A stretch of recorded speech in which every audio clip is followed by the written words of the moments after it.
Martin!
Today's Wednesday, July 8, 2020. Coming up on Roland Martin Unfiltered, civil rights leaders walk away from a meeting with Facebook with nothing. They say Facebook still doesn't get it. Color Change President Rashad Robinson will give us the details. Remember the armed black men who marched to the birthplace of the KKK on the 4th of July? The leader of the group, the Not Fucking Around Coalition, will join us. The United States now has more than 3 million cases of coronavirus, a fact that's lost on the Trump administration as they push for mandatory opening of schools. The Movement for Black Lives unveiled their proposal for police reform yesterday. We will talk with the co-founder, Patrisse Cullors, about that. Remember the white couple seen vandalizing a Black Lives Matter mural? Guess what? They've been charged with a hate crime. And a San Francisco lawmaker wants to make race-based 911 calls a crime. It's called the Karen Act. In Oregon, a white politician admits that he sent a publicized racist letter to himself. And of course, we have today's edition of Crazy Ass White People. The white guy acted a fool in Costco in Florida. He ain't got a job today. And I'll talk with Dr. Howard Fuller, of course, school choice advocate, also Pan-Africanist. We could talk about the school issue, opening up those schools, and also what he wants Joe Biden to know and do when it comes to parental choice in education. It's time to bring the funk. Roland Martin Unfiltered. Let's go. He's got it. Whatever the biz, he's on it. Whatever it is, he's got the scoop, the fact, the find. And when it breaks, he's right on time and it's rolling. Best believe he's knowing. Putting it down from sports to news to politics. With entertainment just for kicks, he's rolling. It's on go, y'all. It's Roland Martin, yeah. Rolling with Roland now. He's funk, he's fresh, he's real, the best, you know he's Roland Martin now.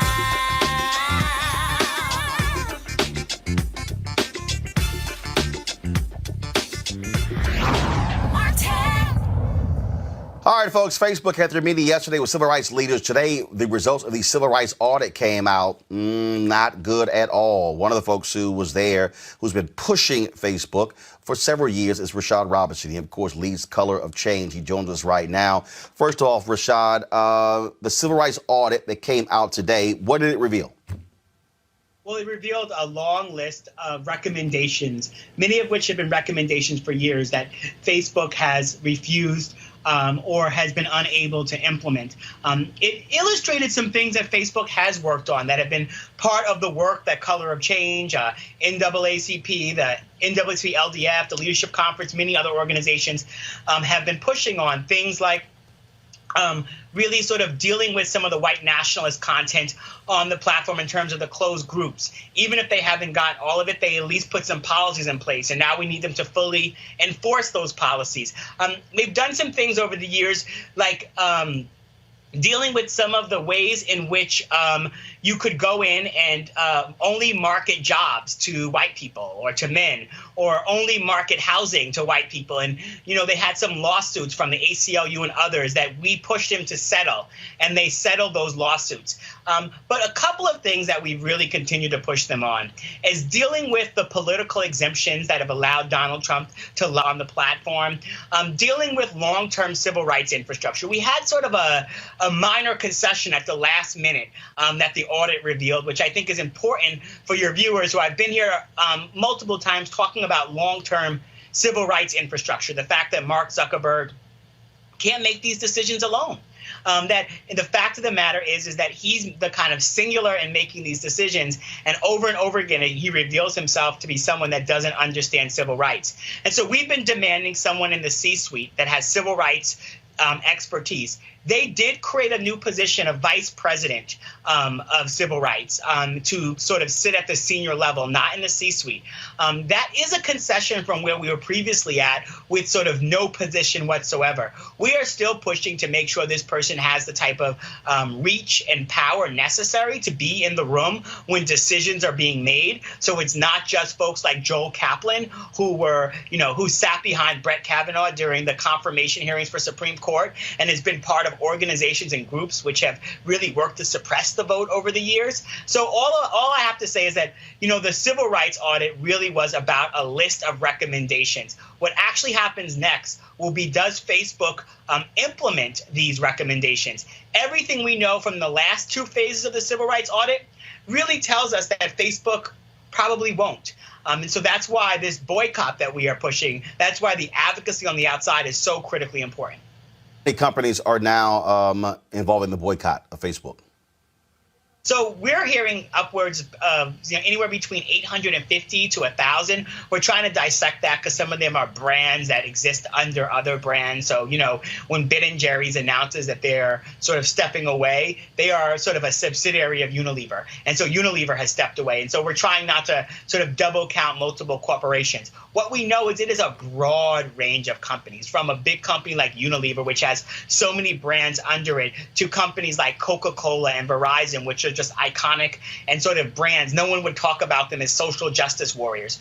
It has been a far-reaching campaign that, in many ways, I think hasn't been simply about the demand from the social justice organizations, but a recognition of how much Facebook has failed to even deal with some of the concerns that corporations have had about having their content sit next to white nationalist groups. Look, I ask corporations to do things all the time, and they don't always do it. And certainly 800 to 1,000 of them don't do it all at the same time. The fact that these corporations are standing with social justice organizations should speak to all of us about how out of step Facebook is, that they have been managed to bring folks who have oftentimes been on the other side of so many other issues together.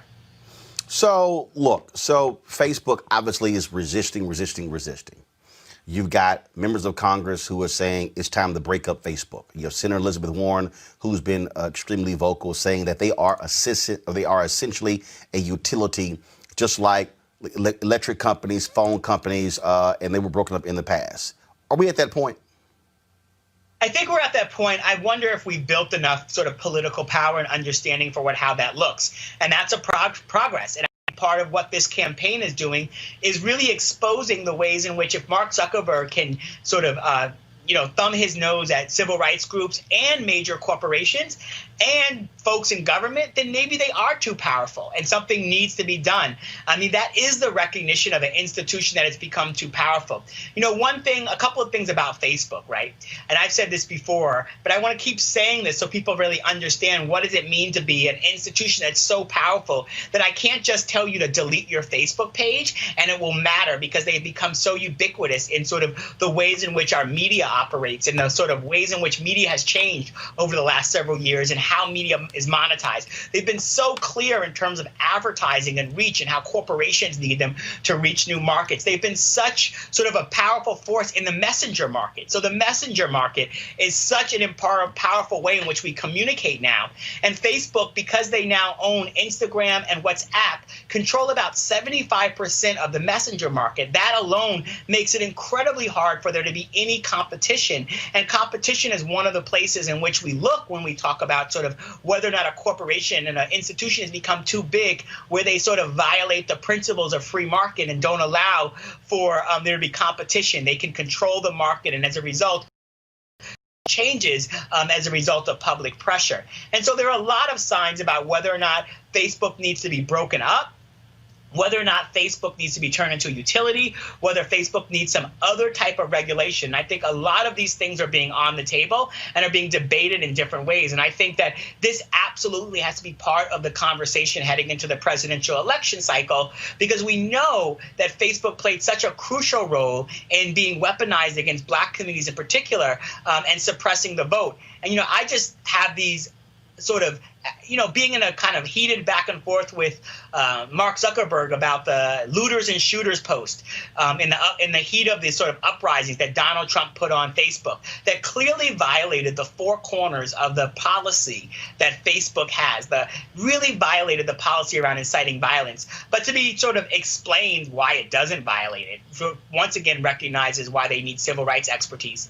But at the end of the day, Mark called Donald Trump, and they had a conversation about whether or not the sort of thing violated. And Mark kind of told him that, he needed to tone it down and calm down.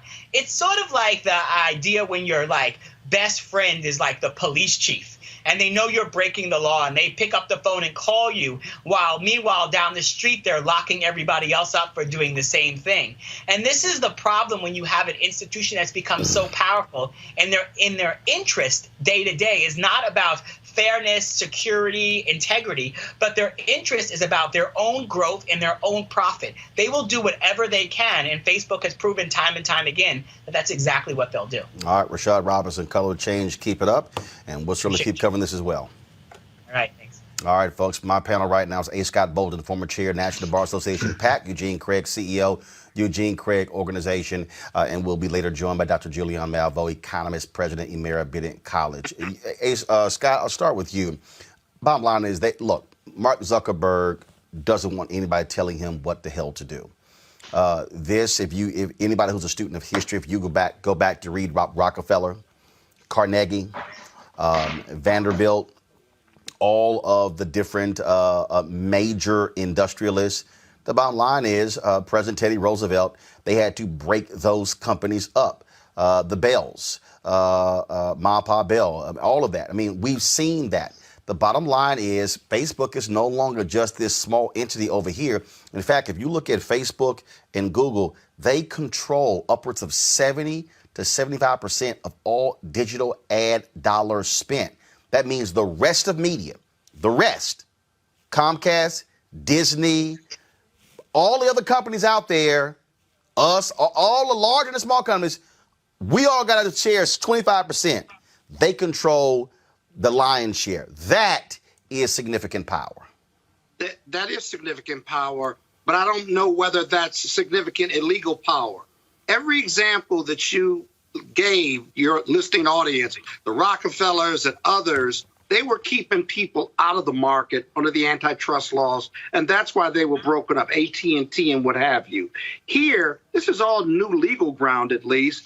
They provide a platform, and their root causes have always been in providing a platform for these open discussions. Hate speech should not be allowed, but free speech, and this is many arguments in many cases say this is just a platform for free speech. People can choose to advertise elsewhere, and more importantly, Facebook is not keeping people out of the market. They're actually creating a market for these discussions and these communications. So I think you make a good social argument and civil rights argument, but I'm not sure that the legal argument is sufficient. Zuckerberg knows that, and right now he's got a friend in the White House. So I understand the challenge. Well, actually, he doesn't necessarily have a friend in the White House because Trump has not been happy with him. He's called for the breakup. He wants to sort of do whatever Trump wants to ensure it doesn't happen. So you've had Republicans who've also been calling for a breakup. So Trump, first of all, Trump has not been talking to him about a public breakup or been using his platform to bash him, because they have these ongoing backdoor conversations. And in the end, they haven't broken the law per se. At least DOJ is not convinced of it. And so the civil rights organizations, while they are accurate and truthful, they have a cause. I'm not sure they have a legal right to break up. And be honest with you, naming a VP for civil rights who's not in the C-suite, that's a small concession. There's got to be different leverage. And if there's a new president in the White House who agrees with these civil rights organizations, they may have to be patient until you get a Democrat in the White House to talk about either breaking them up or doing something else. But Eugene, what we're dealing with here, though, we are dealing with a company that is dominating. And Facebook also wants to have it both ways, Eugene. Sometimes they say, oh, we're a tech company. Then they go, oh, no, we're a media company. Then it's, no, we're not a media company. We're a tech company. But you can be both. No. But here's the deal, Eugene. They want to dance depending upon what the issue is. 230 protection.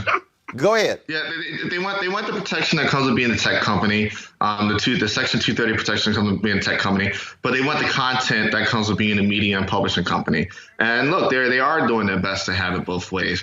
But I will say I do probably tend to, I'm a libertarian at heart. I believe in markets. I do think that, probably the best solution here is for alternatives to emerge. I don't know if I necessarily want, the heavy hand of the government coming in and deciding what platform's too big and too powerful, just because of the political nature of it, right? Yeah. Do we really want, Trump to come, and also alternative universe, Team Trump to come in and make the argument that, some black media outlets are too slanted or operate, in murky legal waters, X, Y, and Z? No. But I do think that, as I agree with Scott, the civil rights organizations do have a valid argument here, and I think companies don't have an obligation to advertise on Facebook. You could pull those ad dollars, and I think it may just take a more coordinated effort to because the thing is this: it's just like with political donations, right? Your big donors, they're big donors; they're able to get big chunks. But that mass that comes from the small guy. And that's where their money comes from. That's where their money comes from. Look, 6 to 8%, max 10% comes from the major companies. Facebook money comes from the smaller dollars. Yep. And the thing is this, until there's another way for a small startup company, right? Somebody that's opening up a Shopify store to come in and advertise and reach a broad audience at a really, really, cheap cost per acquisition. You're going to have this issue because it becomes, the easiest way for me to grow my business is to advertise on Facebook and Instagram. But Eugene, if I may. Final comment. The civil rights organizations are this hate speech issue. It's much easier for both sides to just put the kibosh on the hate speech, and then that would be a decent medium. Shutting them down, let me tell you something, Democrats and Republicans don't want to do that per se, or at least they'll do it as a last resort, because where do you begin and where does that end in the free market system in this capitalistic country? Well, the problem is, again, Mark Zuckerberg wants to have it both ways. He wants to have his cake and eat it too. And he will until someone stops it. No, he will until like business leaders. No, he will until you begin to see the political pressure saying, if you don't make some changes, we're gonna break your ass up. And the thing is this: it's about. No, but here's the deal. Here's the deal. Again, though, I understand that, but trust me, if he begins to feel that particular pressure, he is going. Right now, he's already said internally, "Hey, these people are going to come back." No, if they stay away, you keep chipping away at his dollars. But if he begins to feel the intense pressure on Capitol Hill, trust me, he'll get the message. Folks, let's go to our next story. In Atlanta over the weekend, a local armed black militia made headlines on the 4th of July by challenging the KKK during a march from the city of Stone Mountain to Stone Mountain Park. Of course, that's where, of course, there's this huge mural, if you will, etched into stone there of these Confederates. The militia calls itself the Not Fucking Around Coalition. Watch this.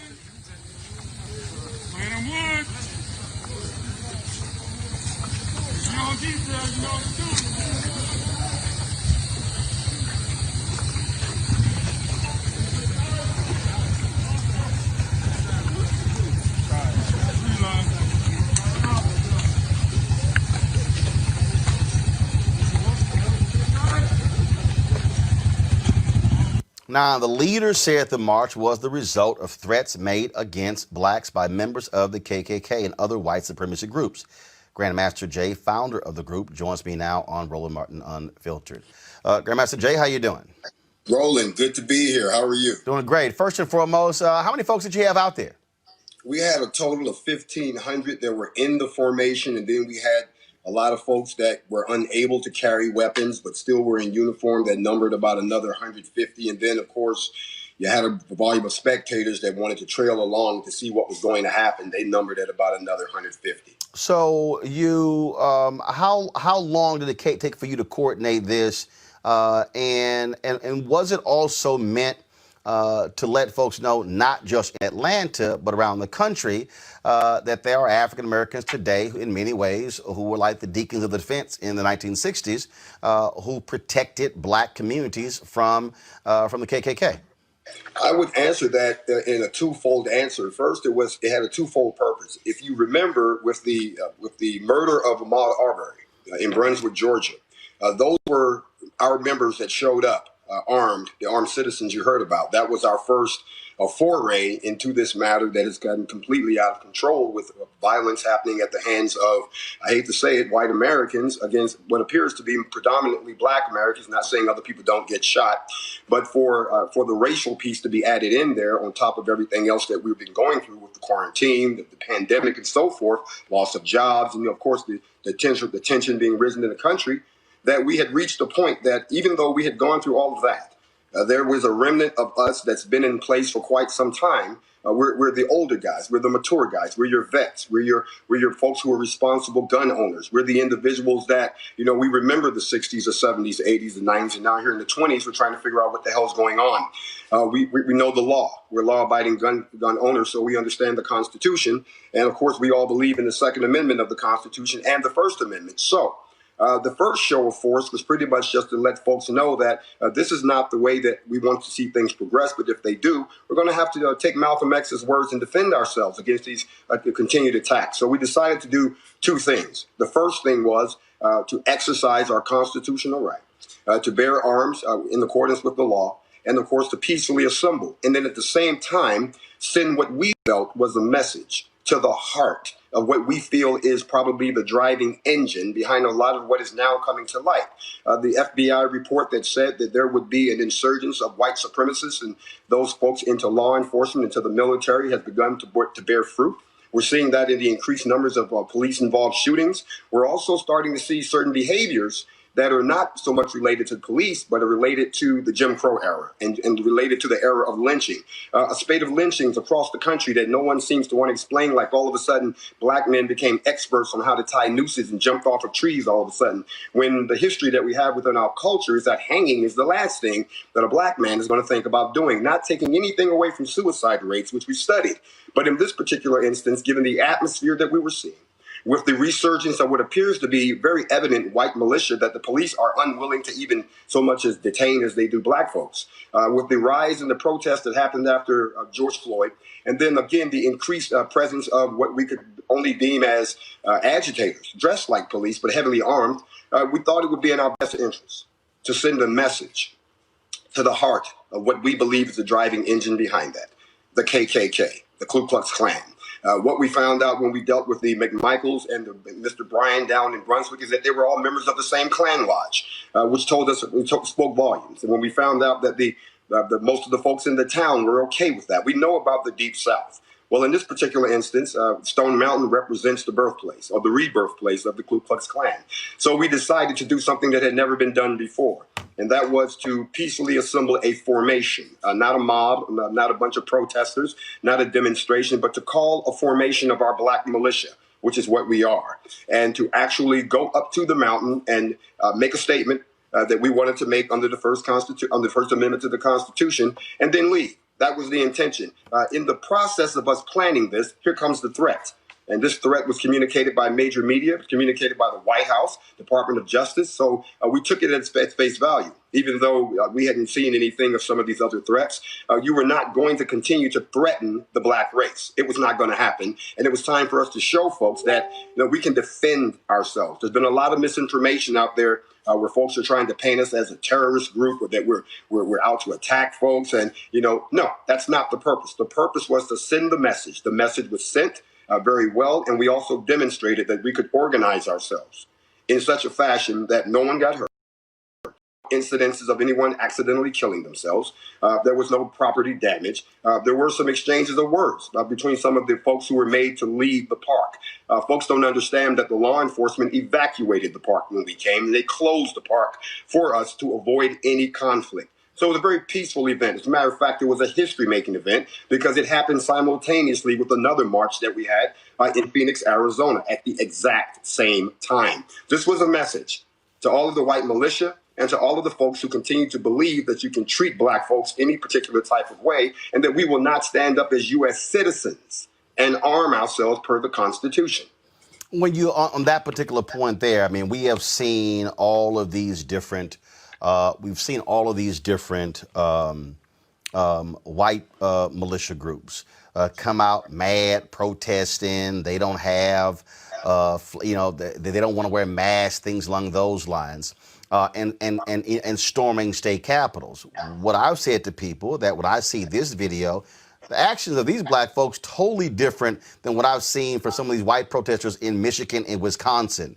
I mean, Absolutely. But people always say, "Oh my God," because again, we know how America is. We always say it. America freaks the hell out when black folks with guns show up in public. Well, you have to understand something, Roland. If you've read the book Brainwashed by Tom Burrell, it talks a lot about... Oh, yeah. I actually interviewed Tom Burrell, so know him well. Great book, great book. He actually talks about a lot of the behaviors that have been ingrained into certain cultures so that automatically, by default, we automatically assume something to be wrong, even if it's not against the law. And one of the things that he talks about in that book is the fact that African Americans have been socialized to believe that the presence of guns is an evil thing. And that's why the image of the black man being the evil crime marauding across the, rape, robbing, and pillaging as if this is a birth of a new nation has been ingrained on both sides of the fence. However, when white folks decide they want to pick up guns and run up on state houses and threaten the police and nothing happens, black folks see that and go, well, what's good for the goose is good for the gander. And as you all know, it's no fun when the rabbit has the gun. So to be honest with you, we, again, are not a mob. And we're not talking about something that we feel about. We're looking at a situation that is deteriorating, and we feel we have to defend ourselves. Our policing models are broken. Remote policing does not work. We feel there's a need for us to get back to community policing. We feel there's a need for us to start protecting our own communities again under the laws that are established in the land, and also the educating of our own people. Not just gun clubs, but the actual ability that a gun is necessary for you to have on your person legally in this apartheid-like environment that we live in the United States. Well, and the reality is, which I've said to people, that if you choose not to, you don't have to. Look, I fired a gun one time, the FBI Academy. It was a submachine gun. I was a grossly overrated experience. So I was like, yo, I'll go back to playing golf. But if somebody, I mean, that's just me. And so my family has never had one in our household. That's just me. I don't need to have one. My brother, he's gone out hunting with his son and his daughter. Great. And again, but the thing though is we also understand the history. When those Black Panthers rolled up in the state capitol in Sacramento, them white legislators freaked the hell out and immediately moved against that. And in fact, if you also take it even further, to even go back, the creation of the NRA and creation. I mean, bottom line is, white folks in this country have always had a response to black resistance by grabbing guns. And let me throw something in there, Roland. Here's the deal. There's two things that we have to address before we can go any further. The first thing is that the double standard. The hypocrisy of it all.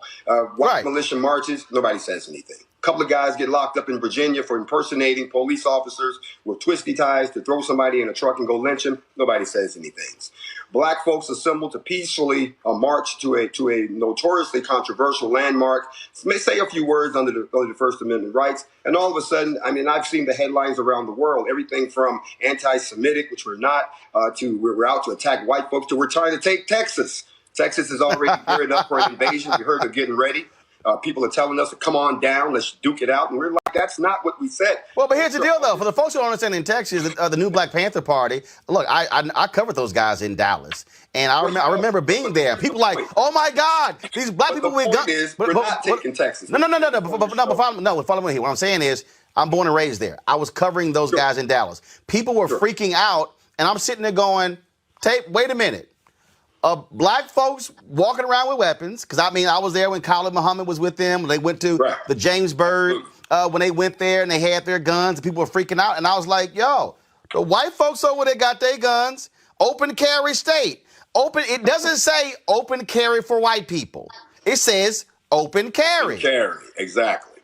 Now, here's the second part, and this is the part where I've been waiting to say this to you. I want to thank you, because you are the first person in black news media who saw fit to have a conversation with us about a historic event that has happened that has been ignored by mainstream media.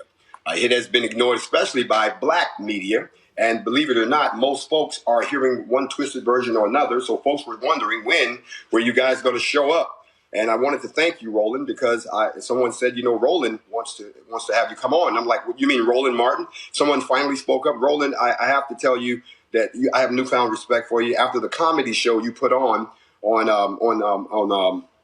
Monique Presley's page, I thought that was hilarious. Didn't know you could be so funny.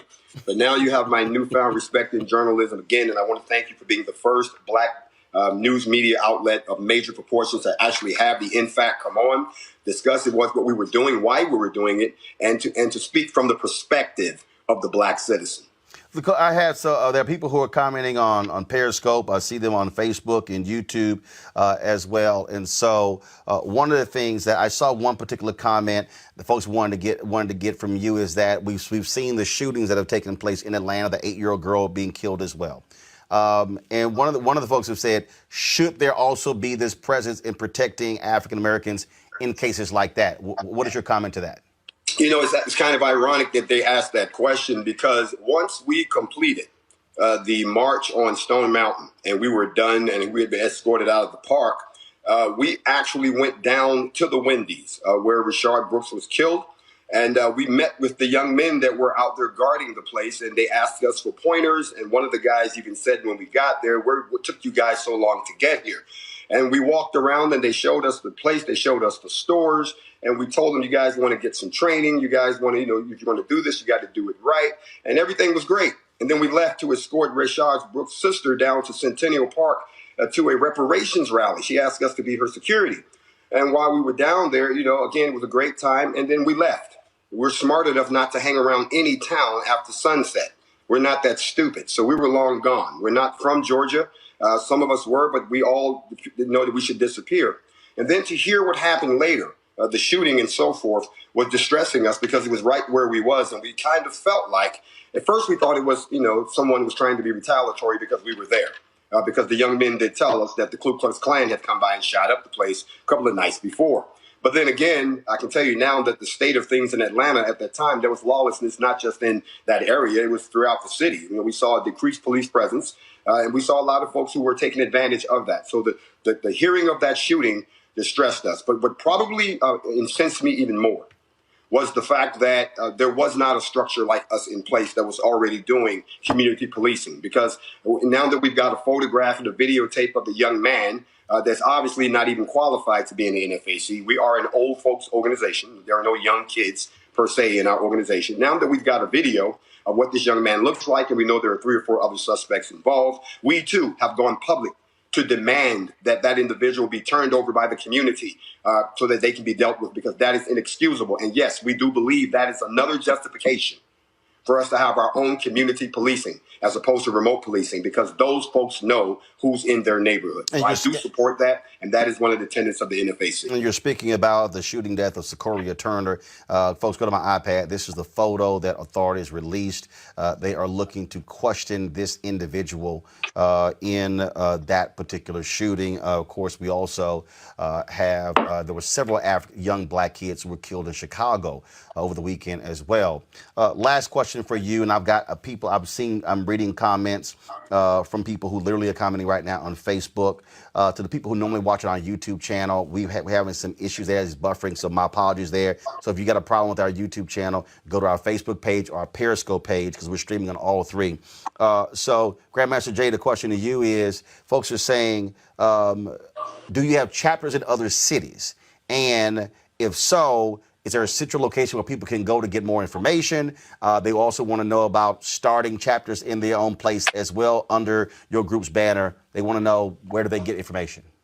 Absolutely. Anyone who is, there are two answers. Anyone who's interested in becoming a member of InFact, you can go to info@blacknfac.com. I'll say it again, info@blacknfac.com, and give us your contact information. There is a vetting process, and some of those, they have to do with the ability to own guns and attain or carry concealed. So you know your own background, so act accordingly.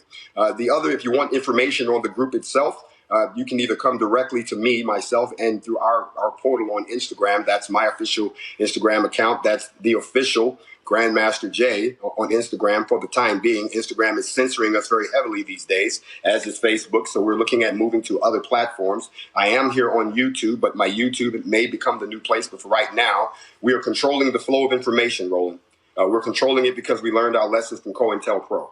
We learned our lessons from Operation Black Messiah. We've learned our lessons. So we're not as openly with our information as some organizations are. We are a militia. So we have to protect that information. So we control the input of whatever that comes in. Additionally, anyone who's curious about chapters, there are chapters around the country. We're still birthing chapters. As a matter of fact, the young man in Louisiana that they had the run-in last week, him and I have talked several times about them becoming the Louisiana arm of the NFAC. If you already have a militia-type organization in your city, feel free to reach out to us, and then we can have a conversation, and then we can talk about whether or not we append that, because we are a coalition, which means that we work along with different elements. However, our core group itself is pretty large. So if you want to join the NFAC directly, that's what you saw in Stone Mountain. Those were all NFAC. Then you please feel free to get in touch with us. There is going to be, and I'll end with this, Roland, we're going to do a recruiting tour where I am going to come to certain cities. And if you already have your chapter ready to go, I'll have my team with me. We'll inspect your folks. We'll make sure everybody's up to snuff. We'll check documentation, and then we'll swear you in. And you are then officially a member of our particular organization. What happened in Stone Mountain also is we swore in all of those people. They had come from many different places. This was their final step. The 2.5-mile road march up and down hills in the hot sun with all the quarantine food you ate was your final test to see if you could make it into the NFAC. But that's all I have, and I thank you for having me. And I would hope that everyone realizes that we're setting an example of how you should respond in the ongoing face of aggression against the Black community. Thank you again, Roland. I appreciate it. And again, for the folks who are out there, I unfortunately, I do not have it with me, but it is on my bookshelf at home. I'm trying to actually pull it up right now. Just give me a second. I want to. So for the folks who don't understand history, this actually, Lance Hill is the author of a book. Go ahead and show this. The Deacons for Defense, Armed Resistance, and the Civil Rights Movement. And so you need to understand that particular book. And I'm going to pull up another book. Just give me a second. For folks who don't know, I actually interviewed him. He was one of the leaders of the Student Nonviolent Coordinating Committee, Charles Cobb. And Charles Cobb also wrote a book. Give me 1 second. And again, remember last week we were discussing this. Dr. Greg Carr showed you a particular book as well that dealt with the issue of the history of African Americans and gun rights. Charles Cobb's book, I'm looking for the cover, but I think it was called This Nonviolent Stuff Will Get You Killed. And he was actually talking about, again, the history of gun rights during the Black Freedom Movement. Grandmaster Jay, we surely appreciate it. Thanks a lot. Mr. Martin, thank you. All right, folks. Let's talk about coronavirus. There are 3,128,292 confirmed cases in the United States. 134,424 people have died, and 1.3 million folks are recovering.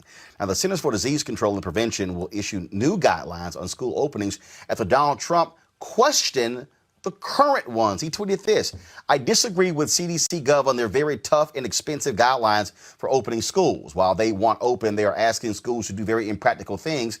I will be meeting with them. In another tweet, he threatened to cut funding for schools if they did not open. Now, despite surges in some parts of the country, he is pushing for all schools to reopen by the fall. In fact, Betsy DeVos, the education secretary, has also said that. But states are still pushing back, not only on this, on other issues. Just this afternoon, Houston Mayor Sylvester Turner and that state's convention organizations ordered the Texas Republican Party that they cannot hold at the George Brown Convention Center in Houston next weekend.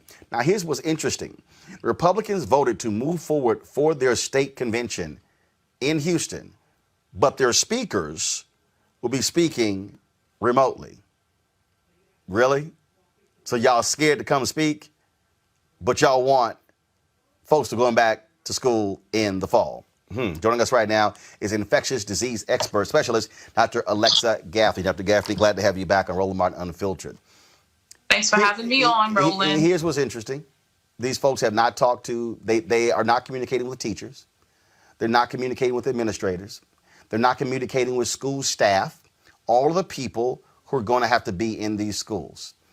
You have schools who are struggling, trying to figure out what protocol they're going to employ. My two twin nieces who go to a school, we've already gotten information, and my wife was on a Zoom going over the information on what that's going to entail. It might mean them going to school physically for 2 days and then being digital for 3 days. But for this administration to blast the CDC, the actual scientists who understand this, the people who understand why this is important, to have the kind of pressure being brought to bear by saying we're going to take your funding. I have never seen, these are thugs. These are thugs who don't believe in science. These are thugs who don't believe what is fair, who don't really care about the children. And I'm going to tell you right now, Dr. Gaffney, it's going to happen if you have these kids go back and all of a sudden 20, 30, 50, 100 kids come down with coronavirus. We already know 7,000 kids have gotten infected in Florida. The bottom line is this here. You're going to see a panic that we have not seen before.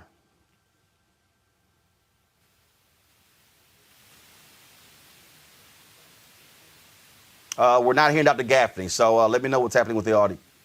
Okay, Doc, are you muted? Double check your button. Make sure you're not muted.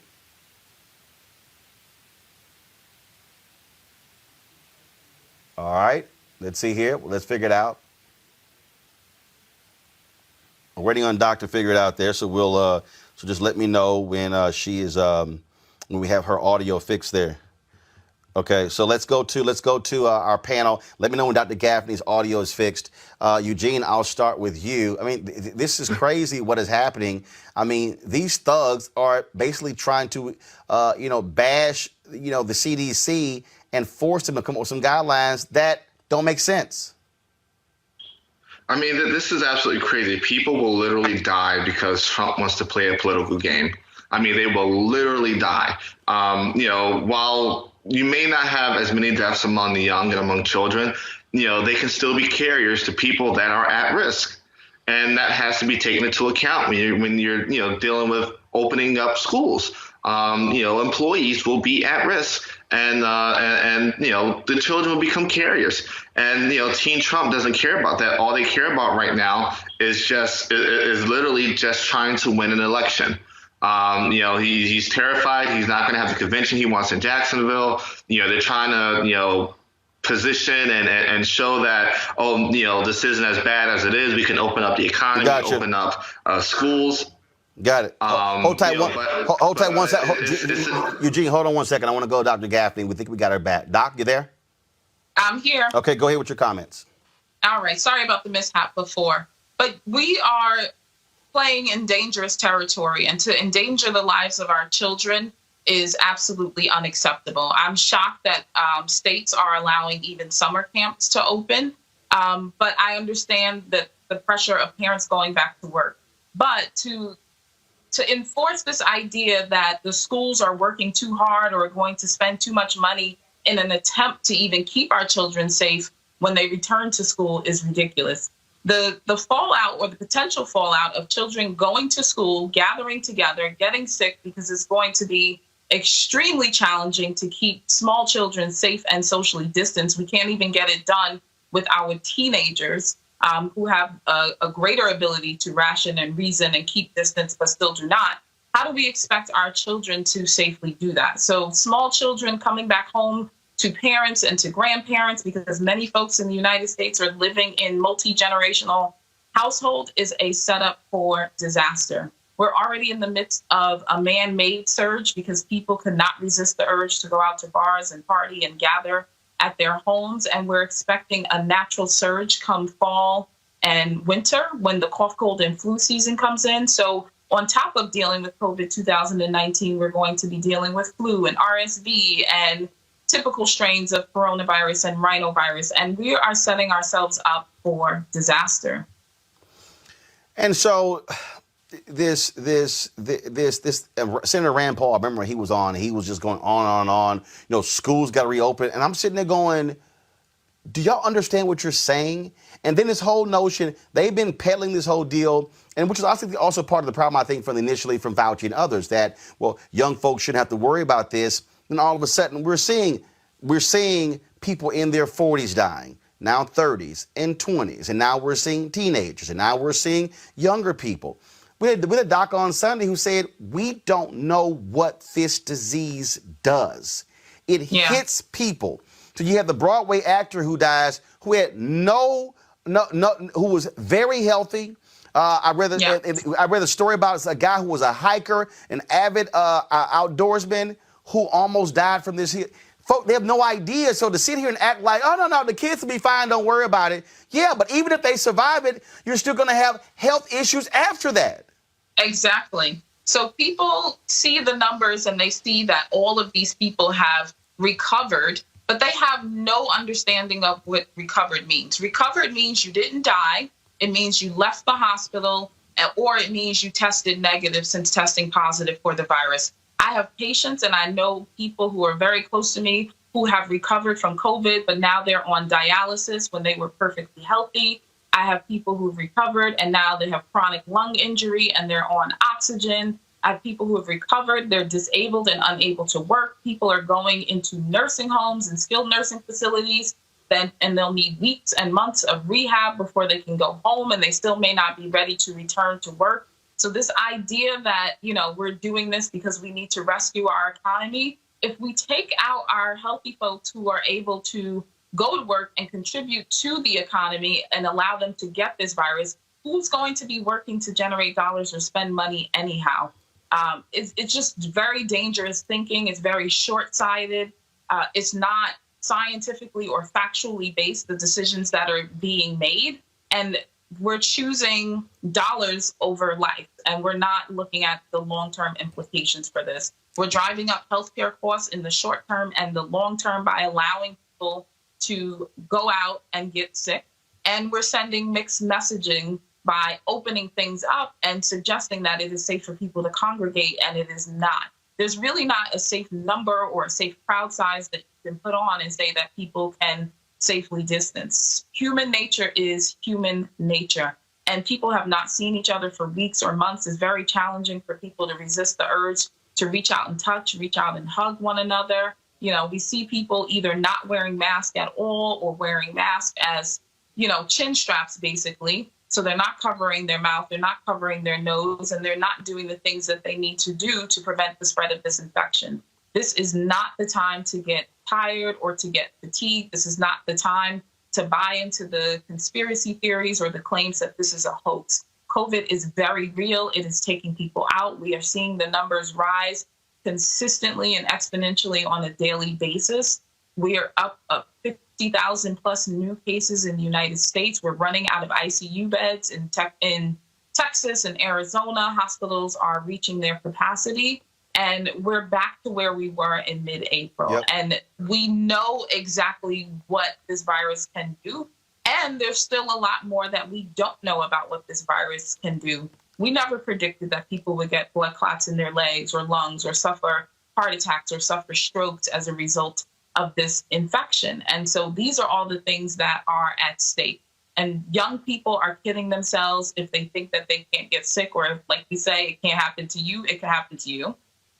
And the government is kidding itself if they think that we won't see a greater fallout if we allow our children to return to school. We haven't seen greater numbers because the children were pulled out of school. But schools are petri dishes. They're germ factories. Children touch one another. They touch everything. There's a lot of shared space, and children are not going to go behind themselves and clean up and disinfect the same way that adults would, nor can a teacher maintain a classroom environment and keep it clean and disinfected to the degree that would be required to quote unquote keep a school safe. But you can't keep a school safe. That's the reality. Yep.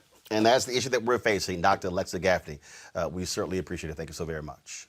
Thanks for having me on. All right. Okay, folks. So here's the deal here. I want to go to you, Julian, before I go to my next guest, Dr. Patrice Cullors. Julian, colleges are dealing with this. I just got to know the Ivy Leagues have canceled all sports until the fall. They announced that they're going to be going to online learning only. Hampton University announced the exact same thing. Some other HBCUs are saying they are going to have classes, but it's going to be a combination of online as well as in person. Folks are trying to feel their way. It doesn't help to have an administration sort of being heavy-handed with this whole deal. This administration has totally dropped the ball. Betsy DeVoid, as in devoid of good sense, has failed to put out any guidelines. So people are making it up along the way. For HBCUs, especially small HBCUs who are tuition dependent, this is almost a death knell unless we do something about that. But for even a Harvard or a Stanford, we're going to see dollars going down. We're going to see basically a hybrid way of delivering higher education. The real challenge is if there were national guidelines, national thoughts, even, people could say, okay, I could cut on that. Young people who graduated in 2020 and fall of 2020 are basically going to have what I call a scarring year. When something drastic happens, young people are scarred, which means it basically carries through the rest of their lives. These young people are going to be scarred in terms of how their education and then their careers develop. And this is all the fault of this administration. Absolutely, absolutely. Before I go to Patrice Cullors, Eugene, go ahead with your comment. Sorry, muted. Look, the thing is this, the Trump administration, they're playing a risky game here. They're playing a game of literally people's lives. Currently unsatisfied with 130,000 people dead. For them, it's literally about winning the November election. And, it has, at this point, it has to be more than that, especially they claim to be pro-life. Scott, your comment. I've been tweeting about this. I've said this administration is deaf, they're dumb, and they're dangerous. And you got all three. They're dangerous because of everything your guests have said and the doctors said. They're dumb because of everything they've said. And they're dangerous because they made a political decision. You can call it what you want. They made a political decision to live with COVID-19 between now and November, because with the economy decimated, he knows he cannot win. And so his philosophy or their decision-making is that America is going to have to live with COVID. And we're going to have some people that will die. That's the cost of getting the economy back and the cost of attempting to win the election in November. I think it's too late, but this is really the 3 Ds: deaf, dumb, and dangerous. Well, trust me, this team here is real good on the dumb part. Got to go to a break. We come back. We're going to talk with Patrice Cullors, co-founder of Black Lives Matter, about the movement for Black Lives. That's next on Roland Martin Unfiltered. You want to support Roland Martin Unfiltered? Be sure to join our Bring the Funk fan club. Every dollar that you give to us supports our daily digital show. There's only one daily digital show out here that keeps it black and keep it real as Roland Martin Unfiltered. Support the Roland Martin Unfiltered daily digital show by going to RolandMartinUnfiltered.com. Our goal is to get 20,000 of our fans contributing $50 each for the whole year. You can make this possible. RolandMartinUnfiltered.com. Someday soon, the time of Trump will pass. This circus of incompetence, corruption, and cruelty will end. When it does, the men and women in Trump's Republican Party will come to you, telling you they can repair the damage he's done. They'll beg you to forget their votes to exonerate Trump from his crimes, ask you to forgive their silence, their cowardice, and their betrayals as Trump wrecked this nation. Every time they had a choice between America and Trump, they chose Trump. Every time they were called to the service of this nation and their sacred oath, they chose Trump. Every time. Learn their names. Remember their and never, ever trust them again. What is the secret of your success? The president was given or inherited a large portion of his father's real estate fortune, worth at least $413 million today. 9 out of 10 people don't like what they do. They go from job to job, ultimately becoming nothing. You'll absolutely love Trump steaks. The 3 Atlantic City casinos filed for Chapter 11 bankruptcy protection. 2 years after it opened, the company was history. It never made a profit. Trump University was fraudulent. His family's charity accused of misusing funds. Shakespeare said, never follow an empty wagon up here. Never follow an empty wagon. Because nothing ever falls off.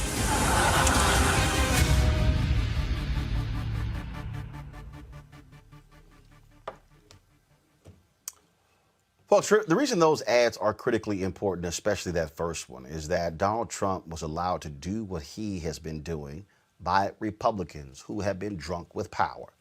You look at a Senator Lindsey Graham, who had all sort of nasty things to say, pretty much saying that following him would kill the Republican Party and destroy this country, yet he was perfectly fine with allowing Trump to do what he does. Then, of course, you have all of these other Republicans. Senator Marco Rubio, no guts. Senator Joni Ernst, just the other day when she was questioned, where she was quoted back when she criticized Obama when there were 2 Ebola deaths in the United States. Yet we've had 134,000 people die due to coronavirus, and she says that Donald Trump is doing a good job.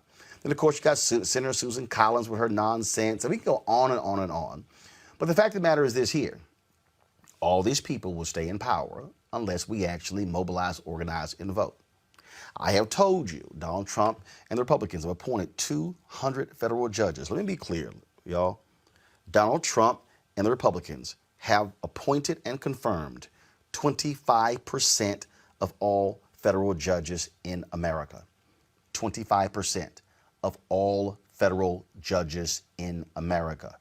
If he gets another 4 years, they will appoint more federal judges. That means that at the end of 4 years, he will have appointed half of all the federal judges in the United States. I want you to hear me clearly.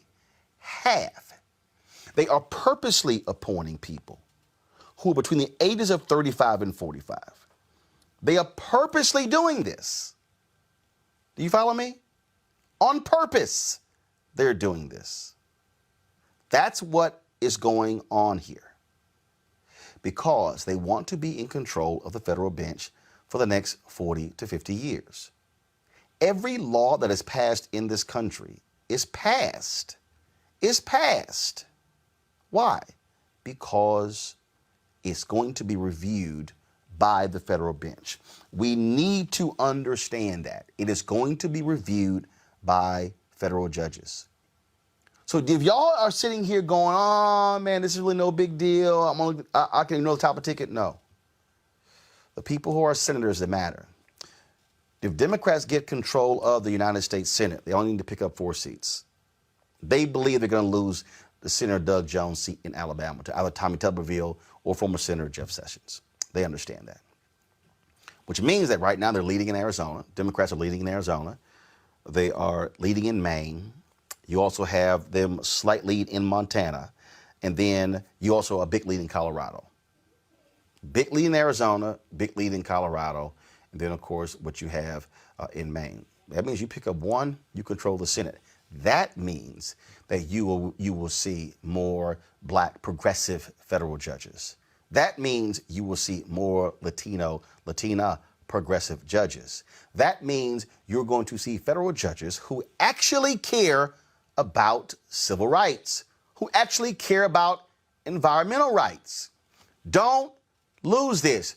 White conservative evangelicals are scared to death right now because they absolutely want to control the federal bench, and that's what's going on. I need all of us paying attention. I need people sitting at home right now. I don't give a damn if you don't like Joe Biden. What I guarantee you is this here, and I said it 4 years ago, and as simple as this here. Judges Hillary Clinton would have appointed look totally different than judges that Trump has appointed. Judges that Biden will appoint will look totally different than Donald Trump.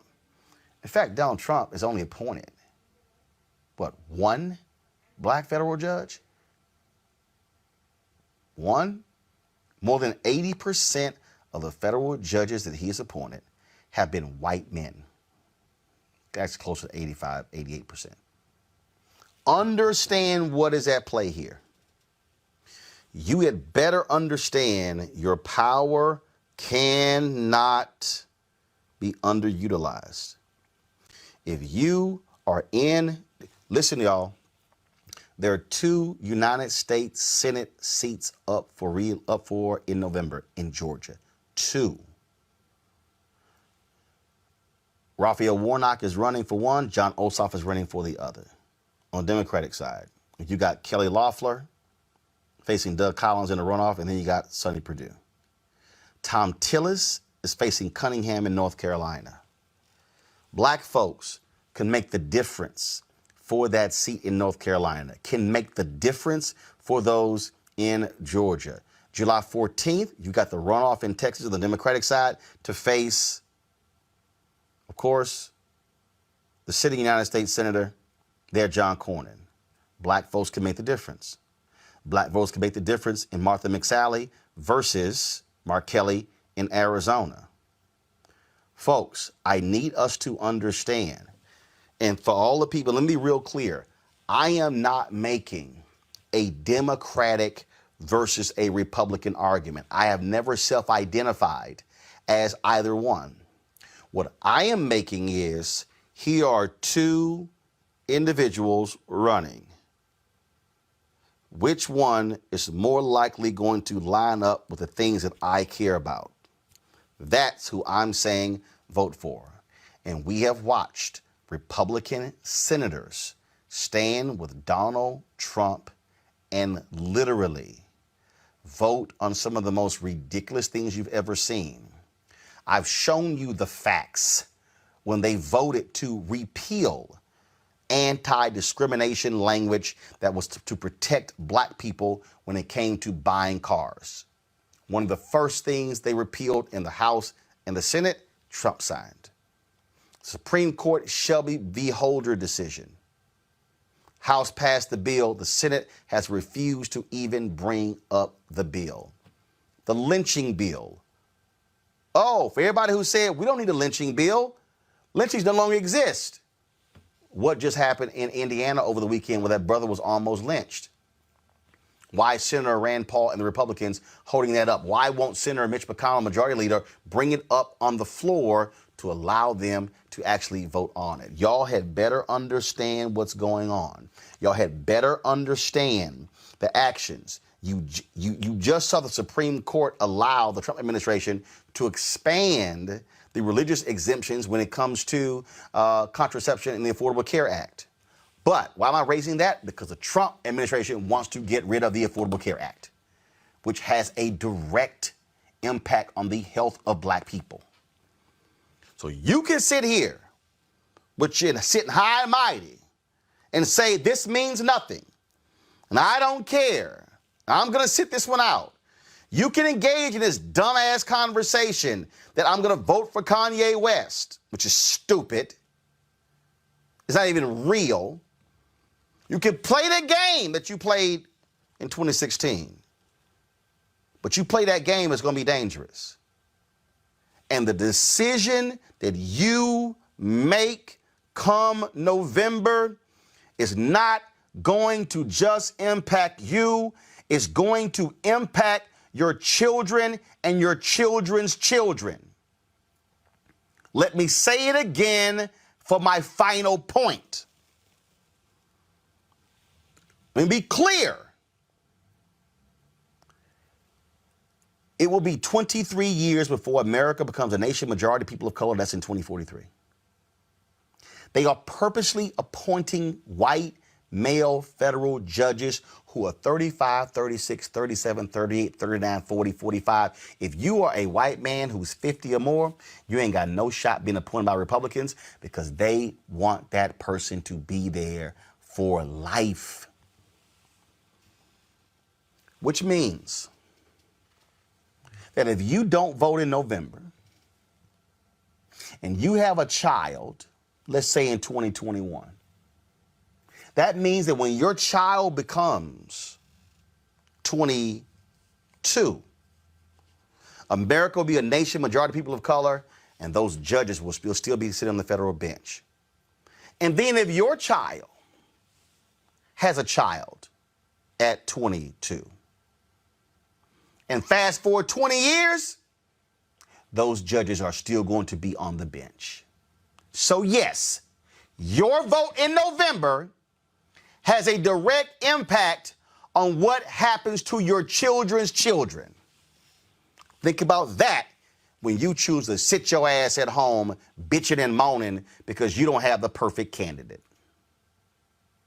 I'm going to go to my panel on that point. Julian, that's the thing that we need to, we've got to look at this that way. Republicans are playing long ball. And Republicans have always played long ball, while Democrats have generally played short ball. We saw that, I mean, the Reagan legacy is alive and well. Let's think about the deregulation, all that is alive and well. He put it in there, and these people have moved it forward. What's that? Newt Gingrich, his legacy, what did I call it? You know, anyway, the contract on America, that's alive and well. The deregulation in terms of food stamps are all alive and well because Democrats don't think long term.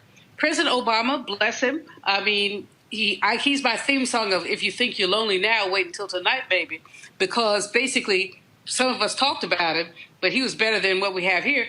But he did a lot of stuff in those last 16 months that now does not stand the test of time because of that.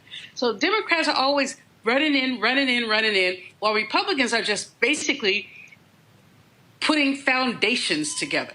And so you're absolutely right about the judges. It's not only about the judges. We can look at the environmental piece, Roland, where many environmental protections have been basically taken away, labor protections taken away, and then with the corona, I sound like a black person when I say the corona, but then with the corona, basically any protections that were taken away. And then how does someone in the middle of a pandemic say, I want your health care back? So that's where we are. Eugene, you're conservative. You understand the game that they play. Oh, absolutely. And look, the Federalist Society, they exist solely to get judges appointed and elected across the country, right? I think Democrats need to do one thing. One of the first things, when the Senate's retaken and Joe Biden is elected, that needs to happen, probably within the first week, need to very swiftly pass term limits for judges. If 5 years is good for an FBI director, 5 years is good for a federal judge. And look, those judges can be reappointed. I don't think it's unreasonable for a Democrat president to reappoint a good judge that was appointed by a Republican and vice versa. But I do think probably the first thing that needs to happen is term limits need to be put into place. And the term limit can start from the time that the bill is passed. There are ways to do it. And what that will produce is a turnover of judges. You'll be able to get rid of some of these bad judges that were slipped through via the Trump administration and replace them with good judges in a pretty swift time span. But Eugene, what about grandfathering? What about grandfathering? If judges have been appointed to a lifetime appointment and then a Democrat comes in and says, we're going to do term limits, grandfathering would keep them there. Right, but here's the deal, though. The issue. Hold on one second. Scott, now go. It would only be grandfathered in if the legislation specifically. That's the first thing. Secondly, Roland, you're absolutely right. Winning is everything, and it is the only thing. And while we have this whole effort to get people registered to vote and a fair fight, I'll be honest with you. We need boots on the ground taking people to the polls. We need people giving out water and chairs, because down south they're going to make them wait forever. But the vote is just too important. Our money needs. All right, Scott, we're losing. Scott, we're educated already. Scott, we're losing you with your audio. So I want to read this here.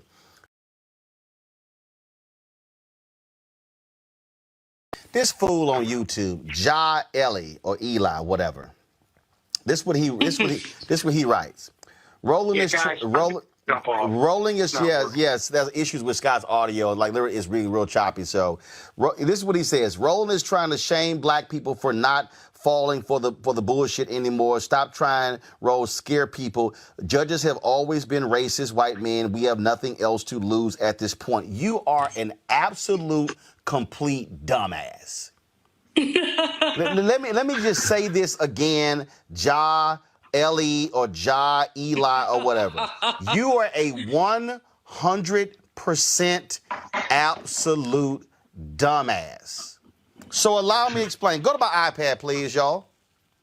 For the idiots like Ellie, E-L-I, or Eli,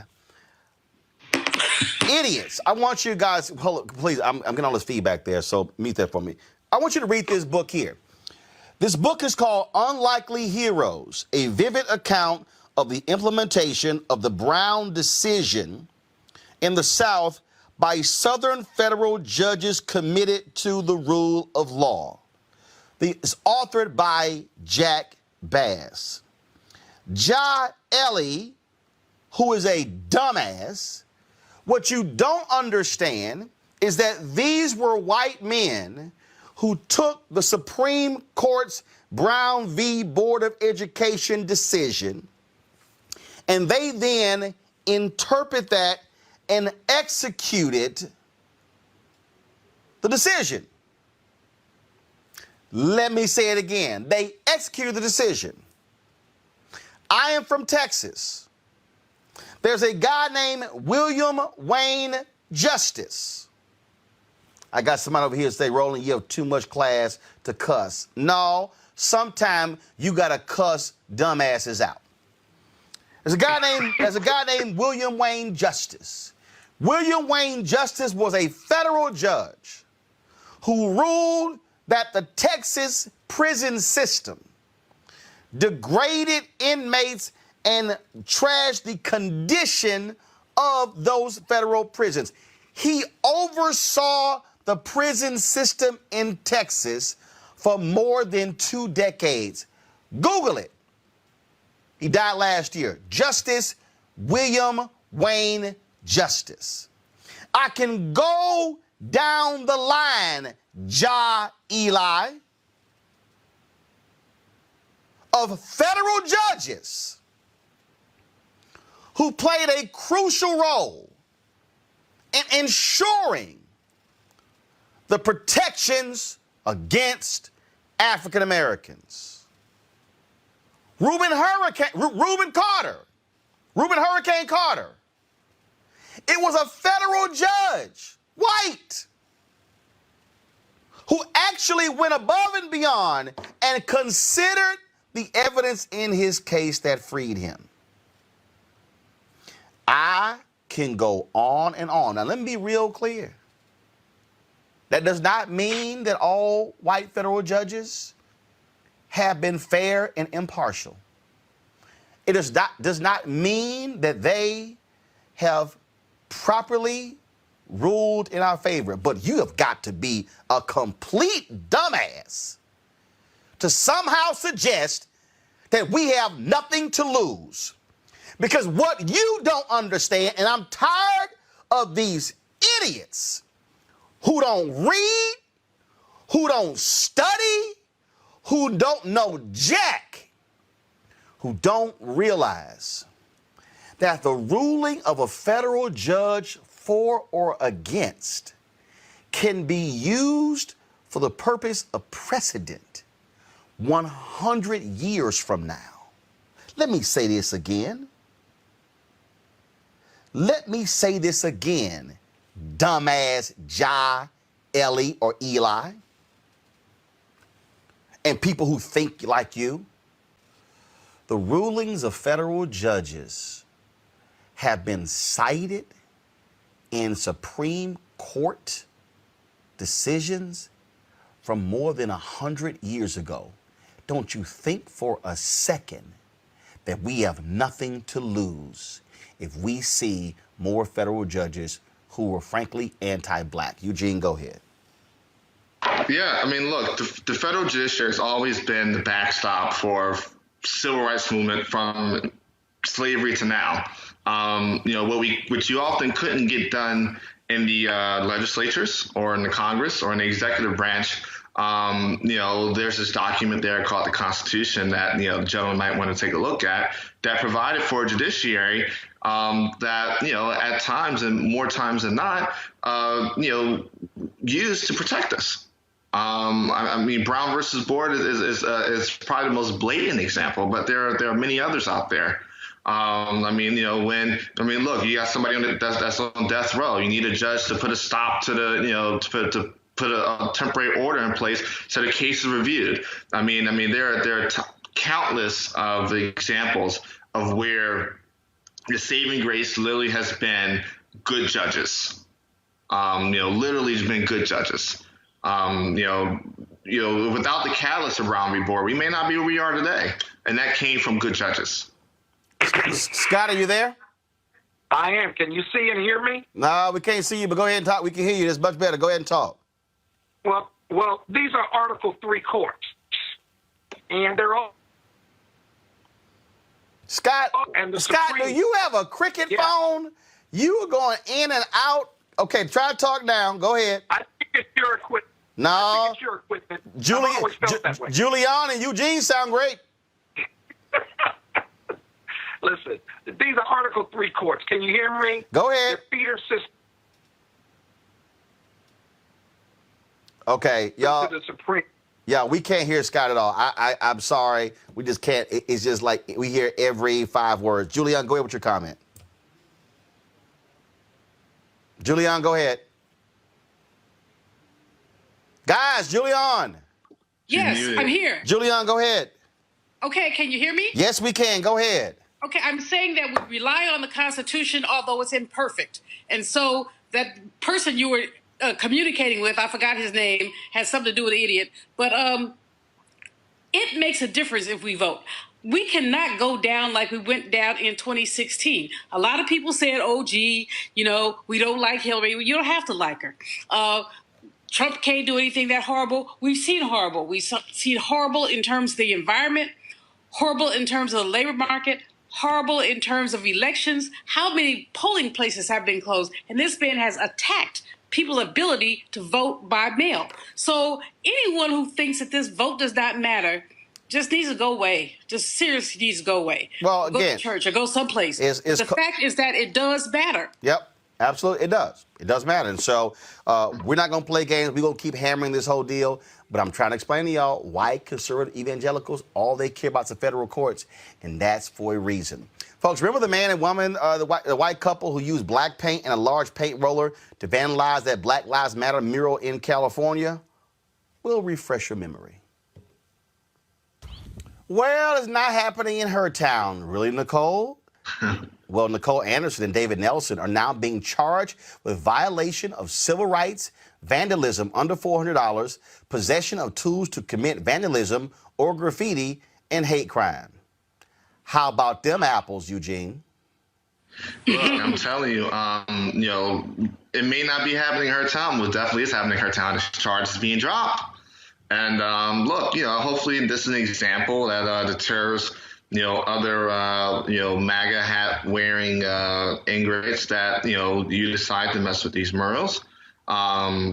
You'll catch some charges. And look, their actions were racist and they're valid hate crimes. So I'm glad they were charged. And let's see what happens here, because, charge is one thing, conviction's another. And here's some other charges. A San Francisco lawmaker introduced a new bill called the Karen Act.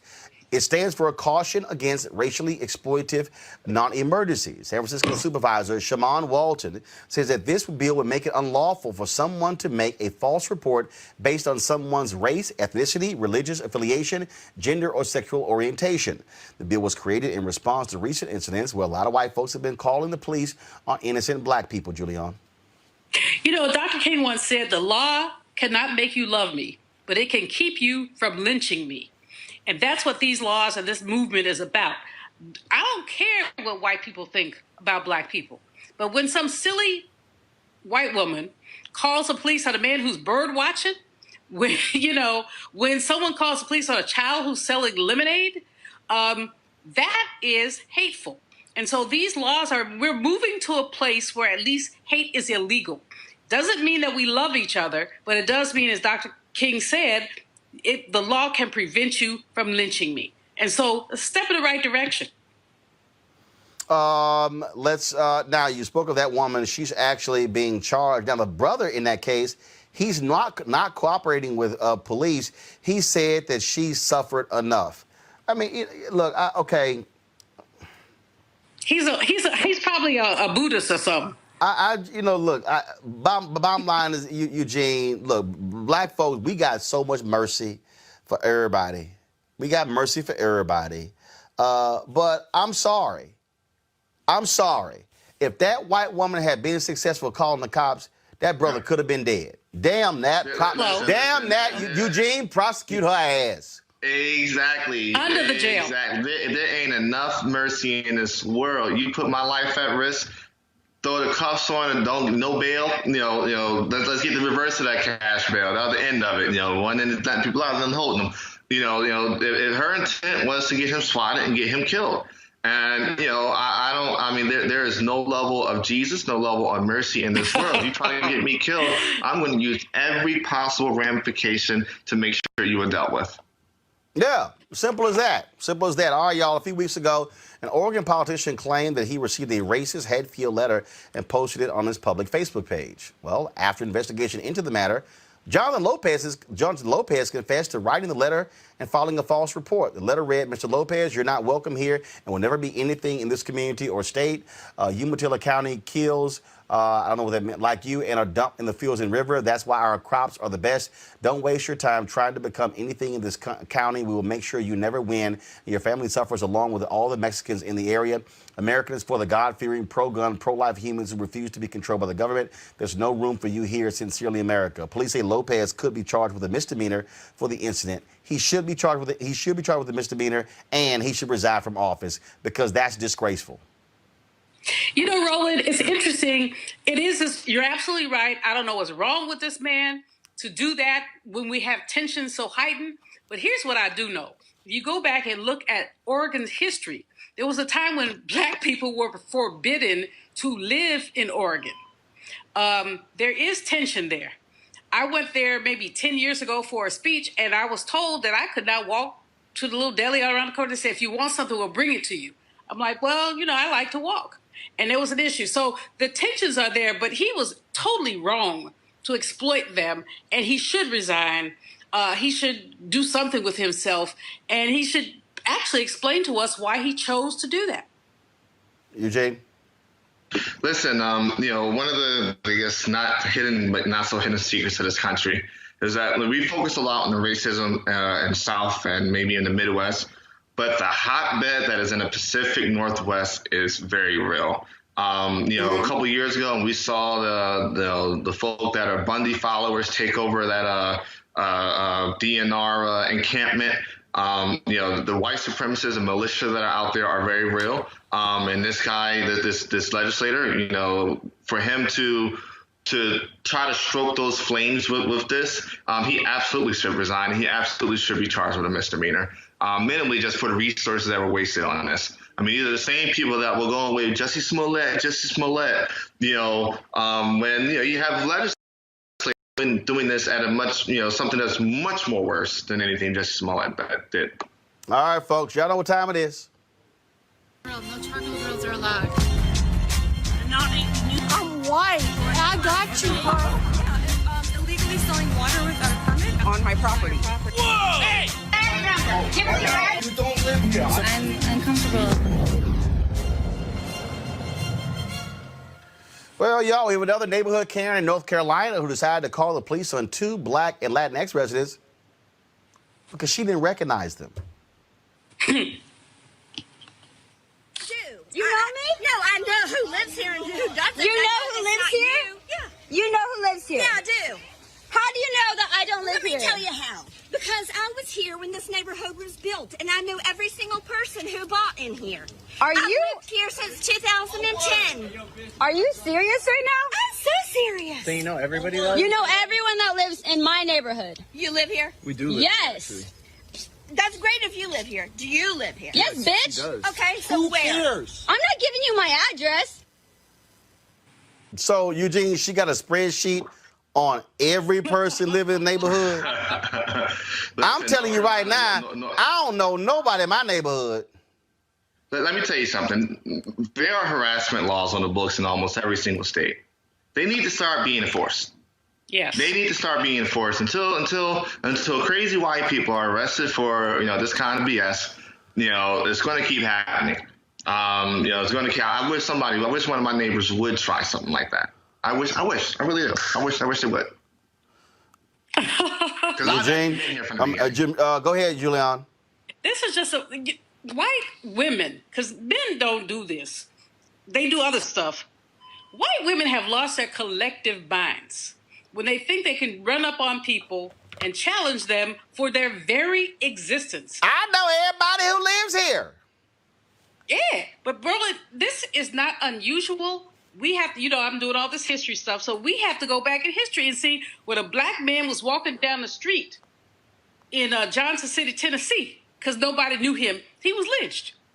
When a black woman who was doing laundry for a doctor in a neighborhood, but the white women didn't know her, she was lynched.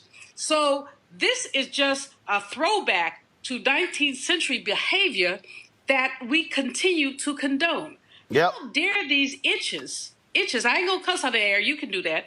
But these itches, how dare they confront people, I don't know you. You don't have to know everybody. That's not your business. But this is, so the law that has been passed in San Francisco about, and laws that should be passed all over the place about harassment, they're so important. Think twice before you call the police on a black person, because you may be the one who gets arrested. All right, y'all. Roll the next video, please. Please watch the show.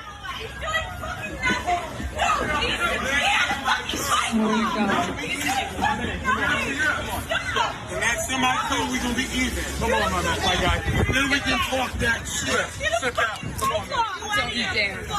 Don't you fucking dare. All right, I discussed that fool yesterday. All right, folks, let's go to this next one. Remember this here? The white woman who coughed on a baby in a stroller after she had a verbal altercation with the mother? Well, guess what? She been fired from her job with the California school district. Yep, she gone. Hey, Eugene, I keep. Do we have a video of that? So here's video right here.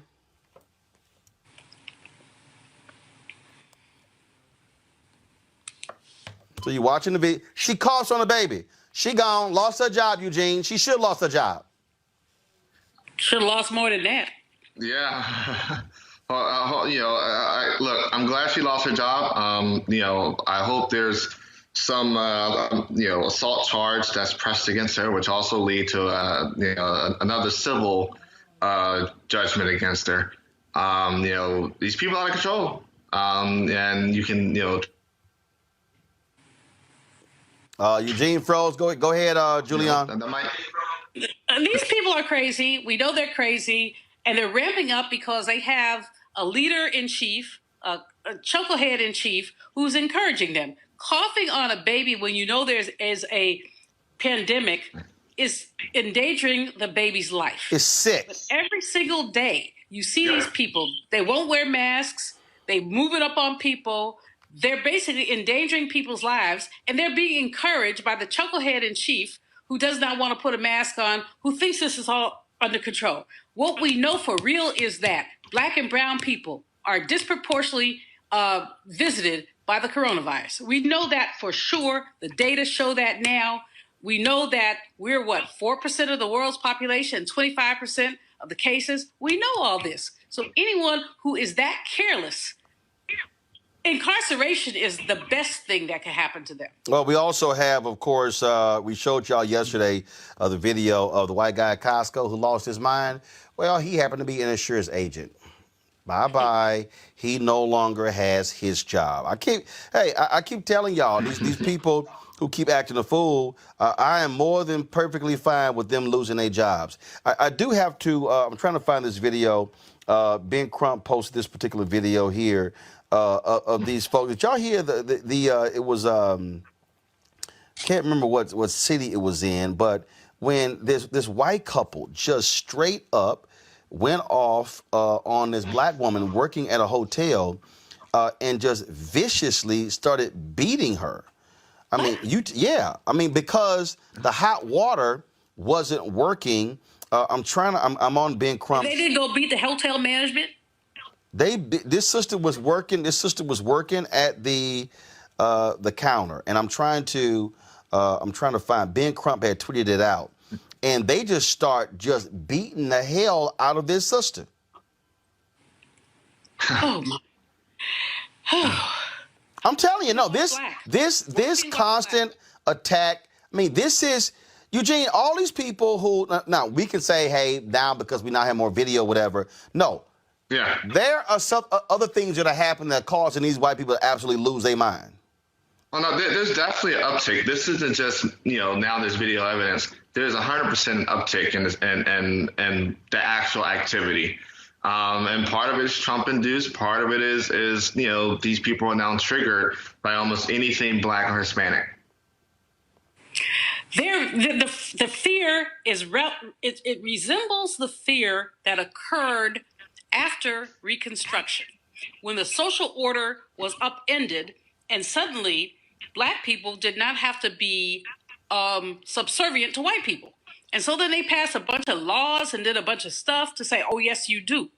Now you can't pass laws like that because of good white judges. But what you can do is essentially attempt to terrorize. This is a modern day Ku Klux Klan, where you just decide that you can burn, that you can holler, you can call the police, which are likely to be your allies, because you want to maintain a hierarchy that says that you're first and black people are second. Well, and again, I need, in fact, here's the video right here, folks. So this is the video. So apparently this couple, so watch this here. This couple, there was some issues with the hot water. And so he had a sister right here who's trying to help this woman with ice. All of a sudden, this white couple comes on, and this guy, he just punches and then they punch and kick. They viciously beat this sister, angry with her. And first of all, the wife sits here and pushes the man off. And then you have these other two workers who step in, and a woman who's working there, and now you see this other person running in at the end there. But again, I mean, this is capture right here. This took place June 26th. Watch. So they walk, and so she punches her, and then the wife begins to hit her, and then the husband, he just slams her down, kicking her in the head, punching her as well. Are they going to jail, Roland? That's what I'm going to put. Let's see here. I'm looking at the story here. This took place in Nassau County, New York. Philip Sauner and Emily Orbay, the sister who worked there, 59-year-old Crystal Caldwell at Mystic Inn. They hurled racial slurs, hit her in the head, and kicked her in the ribs. And arrest warrants were filed against both of them. Arrest warrants were absolutely filed against them. But have they been arrested? Yeah, they've been. I mean, that took place. That took place on June 26th. So this story here is from July 2nd. Yeah, but arrest warrant applications are filed on July 2nd. Yeah, I don't want to be ghetto, but are their asses in jail? We don't know. So again, arrest warrants have been filed. So again, they were now the police were 1 second. The police were criticized with the delay in charges. This story here says questioning by the couple was not arrested the day of the incident, but Stonington police defended their investigation and have said they wanted an ironclad case. That's according to the story in current.com. Ironclad case as in you could kick me, than what you saw right there in the footage. Hit me, and you need some ironclad case. I got your iron and I got your clad. This is absurd. And I'm sitting here saying a 59-year-old black woman who's working in a hotel, probably as a caretaker, as a maid or something, making very little money. She ain't in charge of the heat. I mean, she's not in charge of the heat. This is absurd, and this is the way that black women on the hierarchy are sitting there. There you go. And whoever owns that hotel needs to sue those people, the sister needs to sue those people, and those people need to be up under somebody's chin. Well, bottom line, again, I'm telling you, this is why video matters and why all that's important. All right, folks, we surely appreciate it. Thank you so very much. Thanks, Julian. Thanks, Eugene. Folks, we're going to a break. When we come back, we'll chat with Dr. Howard Fuller, retiring after more than 30 years with Marquette University. He's been an ardent supporter of school choice, parental choice, and we'll talk with him about Joe Biden, education, also, of course, Trump administration and their whole attitude when it comes to reopening schools due to coronavirus. All that's next on Roland Martin Unfiltered. You want to support Roland Martin Unfiltered?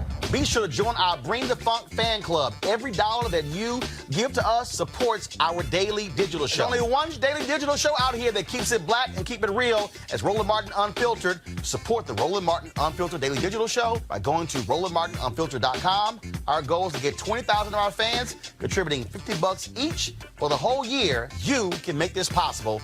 RolandMartinUnfiltered.com.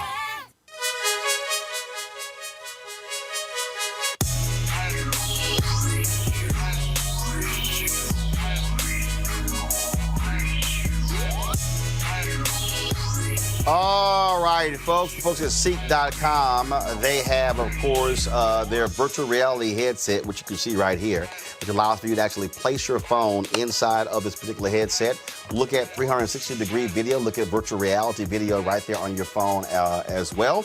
And so you can go to Ceek.com and watch their content, subscribe to their content. You can also, of course, check out other videos. There's a YouTube channel that has 360-degree video. Then, of course, they have their 360-degree 4D headphone. You see them right here. Gamers also use these.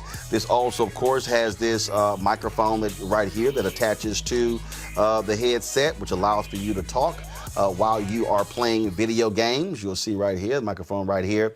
Then, of course, you can also, it's Bluetooth, and you can also plug in, listen to music. If you want a discount code to get these headsets, this VR headset or the headphones, go to Ceek.com, Ceek.com, Ceek.com, Ceek.com, and use the promo code RMVIP2020, RMVIP2020. A black woman, Mary Spio, is actually the inventor of these headphones. She owns the company as well, and so not only are you supporting, of course, a great product, but also supporting a black-owned business. And so we certainly appreciate that. So don't forget, the promo code is RMVIP2020. All right, folks. Howard Fuller, Pan-Africanist, also big-time educator, former superintendent of the Milwaukee Public Schools, nationally known advocate for school choice, is retiring after 3 decades at Marquette University, where he has served as a distinguished professor of education and founder and director of its Institute for the Transformation of Learning. He has always been about education. He joins us right now. Doc, what's happening? Hey, what's going on, Roland? So you decided to retire? First of all, you ain't retiring. So let's just be clear. Hey, man, I'm 8 days in, man. You're 8 days in? Yeah. Okay, so what does that feel like? It don't feel no different, but I'm sure it'll feel different, a few months from now when things slow down. First of all, got to get your thoughts on this idiotic administration forcing schools to have in-person classes and threatening to pull federal funds if they don't have kids back in school. You hear Betsy DeVos and Donald Trump. All this craziness. They act like 134,000 people have not died from coronavirus. Well, first of all, Roland, you know that Trump is a fascist. He's insane. He's a racist. And they don't give a damn about people's lives, man. The only thing it's about is Donald Trump. And so it means that those of us who care about our lives, who care about our community, who care about our kids, we're going to have to pursue our own strategy, even if it means confronting the federal government, because they don't care about us, man. That's clear. Anybody who don't understand that, I mean, you've been living under a rock. Absolutely. That is the case. All he cares about is re-election. And the reality is, this is a disease impacting us. So I keep saying, hey, if they want to send their kids, go right ahead. But I'm telling you, what's going to happen is you're going to have some kids, 20, 30, 40, going to get coronavirus. You're going to have some teachers, some staffers. And that's the other thing. This ain't just about children. It's everything else that goes into schools, bus drivers, janitors, support personnel, all of that. No, you're right, Roland. And so it's clear, man, that they have sat down, whoever the they is. I mean, I remember when Chris Christie was on TV talking about, I know if we open up the economy, we're going to have to have a certain number of deaths. Well, he wasn't thinking it was going to be him and his family that was going to be dying. Right. So we need to be clear as to whose deaths they're willing to tolerate. And we just got to be focused, man, on what is best for our community, for our children.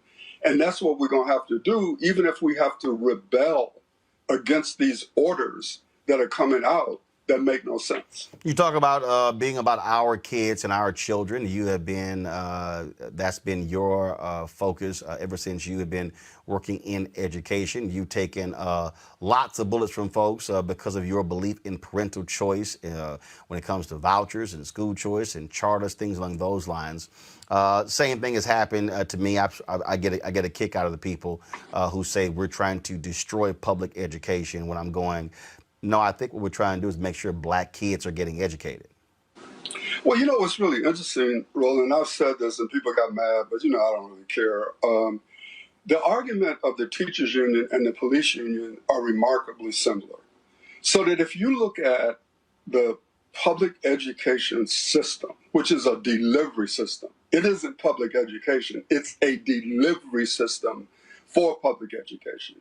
And you say you have issues with the delivery system, they're going to try to say, oh, you're against public education. No, I support public education, but the delivery system does not work for large numbers of our kids.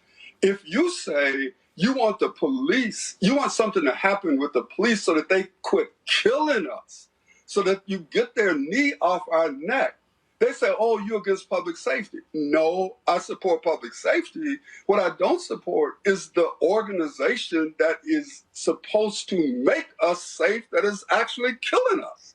And so, Roland, we can't buy into the okie doke, man. We can't be bamboozled by these people and intimidated by these people, including their Negro spokespersons, into saying, no, okay, well, we don't want our parents to have choice. We want our parents to have as many options as possible, because anybody who understands American history understands that anytime black people only have one option for anything in America, we're in deep trouble. But on that point, and this is what I have made clear, very clearly, is that I am for black people running charter schools that educate black kids. We're in control of the contracts, which means that we get to use black vendors. We get to hire black teachers. I'm trying to understand, how is that anti-black? Well, obviously, Roland is not, man, but you know enough, and you've been out here long enough to know that none of this is based on logic. It's based on people's interests. And the reality of it is that when you talk about the conditions of black people in America, it's not just a racial issue, it's also a class issue. And for a lot of black people, school districts have been the entree to the middle class. And so when you begin to talk about radically changing those districts, you begin to impact people's economic reality. But what they're not hearing, though, Roland, is we're not asking people to take a vow of poverty or to be without employment or to be without income. We're saying we can begin to do it on our own. We can use these mechanisms to create jobs, to create income for our communities in ways that even the traditional system can't do. And that's the piece there. And when we talk about failure, this is what I also say. If there is a traditional school that's working, keep it. Right. Keep doing what you're doing. Right. Replicate it. But if there's a traditional school that is failing and is failing our children, I can't look a black parent in the eye and say, hey, wait for my 5 or 10-year plan to kick in if your child is in the 7th grade, because by the time my 5-year plan kicks in, they will be walking across the stage with a subpar education. Yeah, but I've also heard you say, Roland, that if there's a charter school or a private school that is being run by black people, but it ain't educating black kids, Precisely. Precisely. And that's the deal. I mean, look, my nieces were enrolled in a black charter school in Houston that was a piece of crap. And me and my wife told them and said, no, they coming out because y'all don't know what the hell y'all doing. I'm absolutely about shutting down anything that don't work. But Roland, I've heard you say it over and over again, and the fact that you keep getting criticism obviously means that people are not trying to hear it. They're listening to Diane Ravitch or Randy Weingarten or whoever the hell they're listening to, and they're not trying to listen to reason. They're not trying to listen to the logic of your argument, because it ain't about that, man. It's about people protecting their own interests, but it's also people not understanding how to change their interests. And one of the things that's been clear, as long as we've been in this country, man, we've had people who will function against our interests and, in essence, against their own interests, because they really fundamentally don't understand how this stuff works in this country. One of the things, you talked about that as well, and you had lots of criticism for Democratic candidates during the various debates, leading rallies and protests there. And when you look at right now, and I've heard from school choice supporters that they do not like Joe Biden's education committee because it's devoid of folks like you. Yeah, I mean, here's my thing, man. The only reason I'm voting for Joe Biden is because he's running against Donald Trump. I'm clear, man, that Joe Biden is not for the self-determination of black people. I don't care who he appoints as his vice presidential candidate. My view is that this is one of those situations, Roland, where you're looking at a dude who's clearly a fascist, a dude who is clearly racist, and is doing everything that he can to destroy us, and had the nerve to get up somewhere talking about parent choice is a civil rights issue. This man should never put civil rights in his mouth. And we have to be clear about that. But we know that Joe Biden is going to turn his education platform and his whole education process over to Randy Weingarten of the world. So we're going to have to fight Joe Biden on the other side of this election if he gets elected. But I can't, in good conscience, say I'm not going to vote for Joe Biden because I don't like his education platform. There's some larger issues here, Roland, that we got to deal with.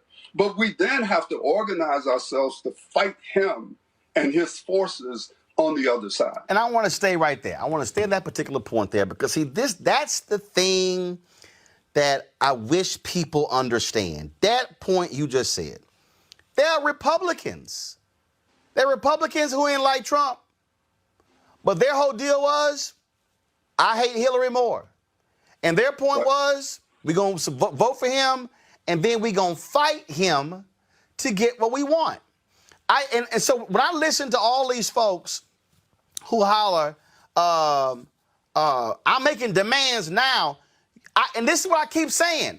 You can make all of the demands you want of Joe Biden now, but if you are not organized and mobilized with infrastructure to fight him after the inauguration, all you doing is running your mouth right now.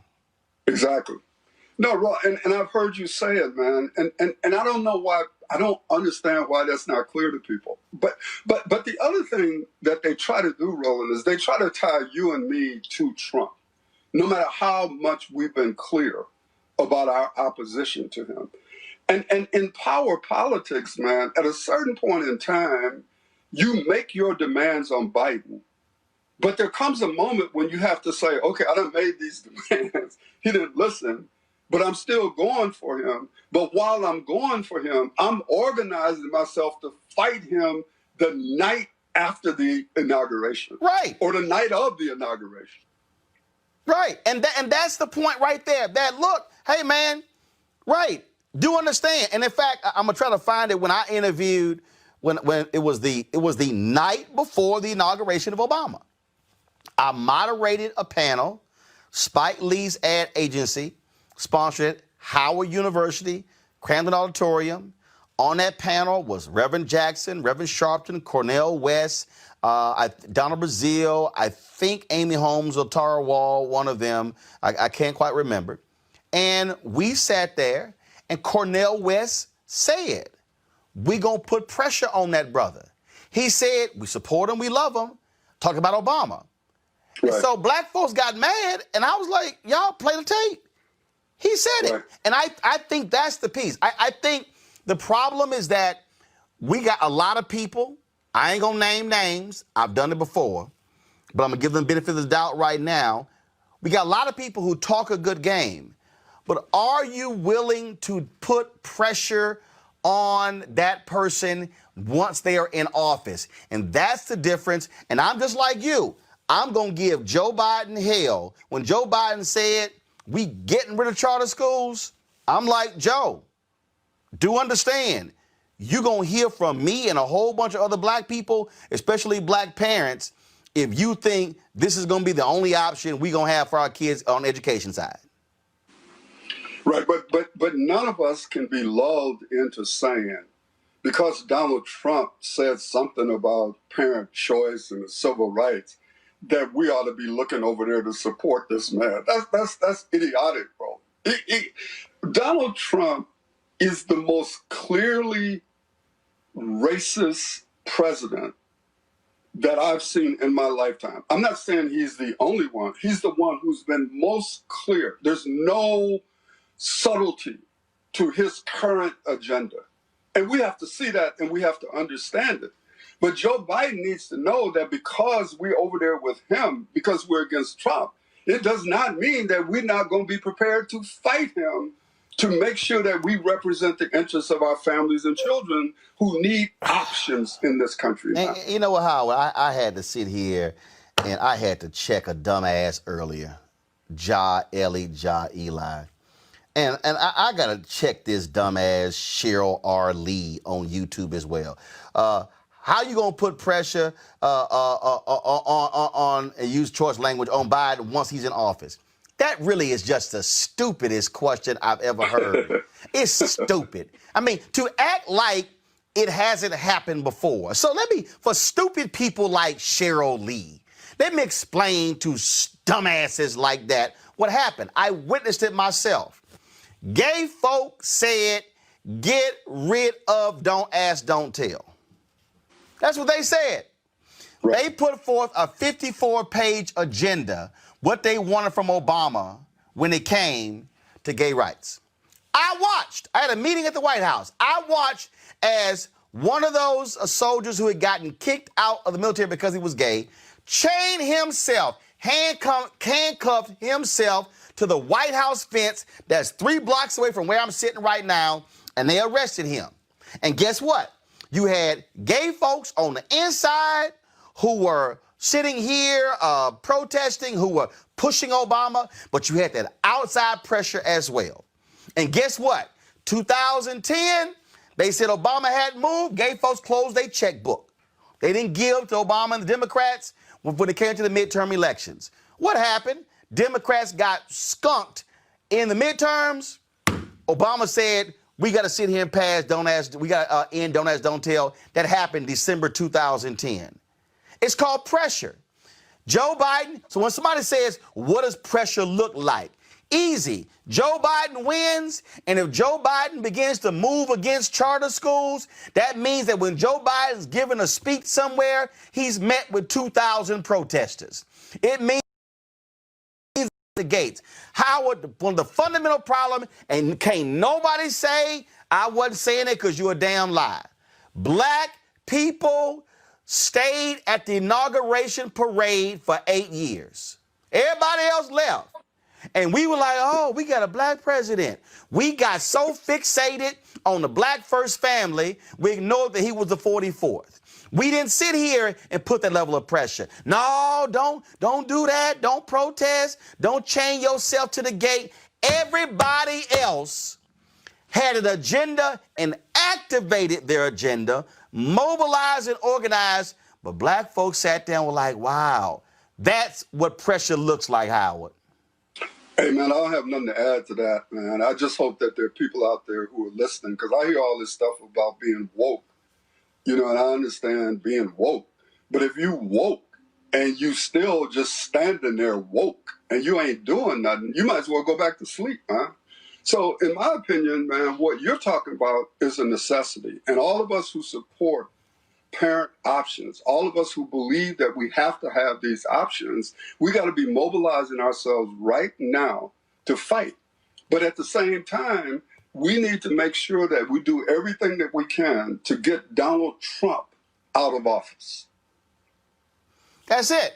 That's it. Get him out of office. And also, I hear the people how are like, oh, but what about them never Trumpers? Hey, the person who was your enemy last week, who your ally today, might be your enemy next month. You don't worry about next month. You let next month get to next month. You worry about today. Well, yeah, I mean, you remember, Roland, I mean, you remember this, obviously. Back in the 60s, one of the things that we used to say over and over again in the political sense is that you have no permanent friends and no permanent enemies. What you have are permanent interests. And a lot of people say that, and they don't know where it came from, but Lenin actually said that. So when people start talking about things, they ought to know where it came from. But the concept is what we were talking about, and I think that concept applies now. When you look back on all the work that you've done in this area, founding Bail and all of this work, I also, and I got no problem saying, I think in this moment that we're dealing with this reckoning, the third Reconstruction, I've heard you say it publicly. I've said it publicly as well. This is also a moment where white people who are in ed reform, and look, I'm doing my show from the offices of 50 Can. I'm on their board of directors. I've said this on our board of directors. This movement that we're in also must deal with their issues of, frankly, ignoring black voices, not properly funding institutions. Majority of people in public schools today are black and brown. And you cannot have a movement, I don't care what the movement is, you cannot have a movement that's impacting people of color, but then you don't have people of color who are also leading that movement. Yeah, I mean, you said it, I've said it, Steve. I mean, a lot of people have said it, but I think the moment, Roland, that's here is in the same way that industry and corporations and all of these people are beginning to at least act like they are hearing that something has to be different. And they're putting resources on the table. We need to see how much resources, what those resources are going to be used for. But it's the same thing in this so-called education reform movement. This is the moment in time where the foundations and the corporate people and all of these people that our critics say we done sold out to, they got to put some real money behind black people, man. Because if we're going to continue to get beaten up out here for being tools of billionaires, we need to have a level of resources that's commensurate with the criticism that we're getting. And so this is the moment in time, man, for people to step up to the plate and put real money behind black-governed, black-led organizations in this education reform movement. I gotta ask you about this here. We were on a panel at the National Association of Black Journalists several years ago, and all these people, they were criticizing you. And you said this statement, which I still find hilarious today. And you were like, I'm sorry, you said, which white folk money is good? Yeah, it's interesting, Roland. It's like, you get these black people in the room criticizing you or me for taking money from Walton. And my question is, where y'all getting the money from? So it's comical, man, to see black people in a room arguing over which white people's money is okay and which white people's money is not. I mean, I talked to Chris Stewart today because evidently Andre wrote some kind of paper, but I don't ever read nothing Andre says. It's just interesting to me. Andre who? Who's Andre? For the Brookings Institute. Oh, got it. Okay, go. Would be criticizing some black person for taking money from some white person. What? I mean, it's ludicrous, Roland. But it's a part of the game, man. And so what I think we have to do is that those of us who believe in what we believe, we got to pursue it relentlessly, We got to argue for even more resources so that we can do more work for our community and let the criticism come.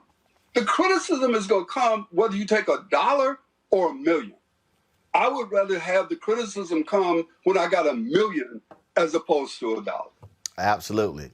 Well, Dr. Howard Fuller, man, we appreciate all the work that you have done, all the work you are going to continue to do.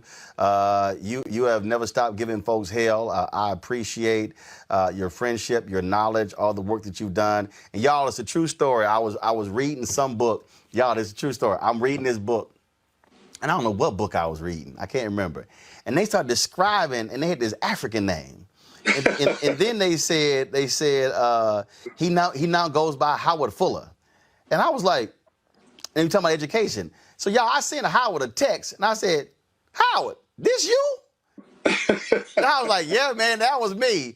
I absolutely hollered. And so I also get a kick out of the people who go, man, Howard sold out. I'm like, do y'all know Howard was a Pan-Africanist and was fighting this thing when your ass was a thought in your daddy's brain about trying to hook up with your mama?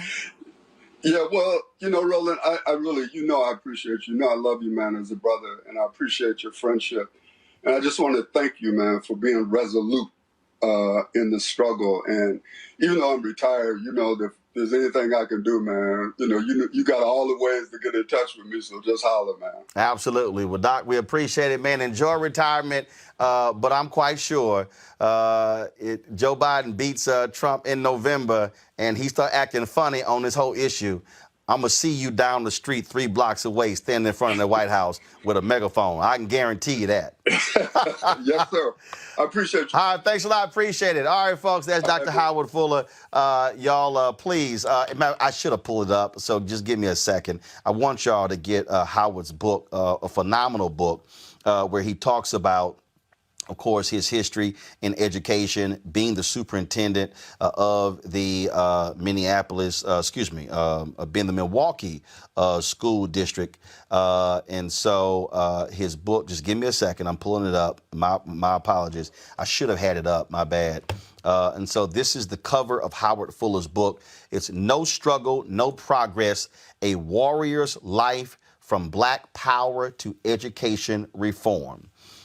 No Struggle, No Progress, A Warrior's Life from Black Power to Education Reform, Howard Fuller with Lisa Frazier Page. It is it's an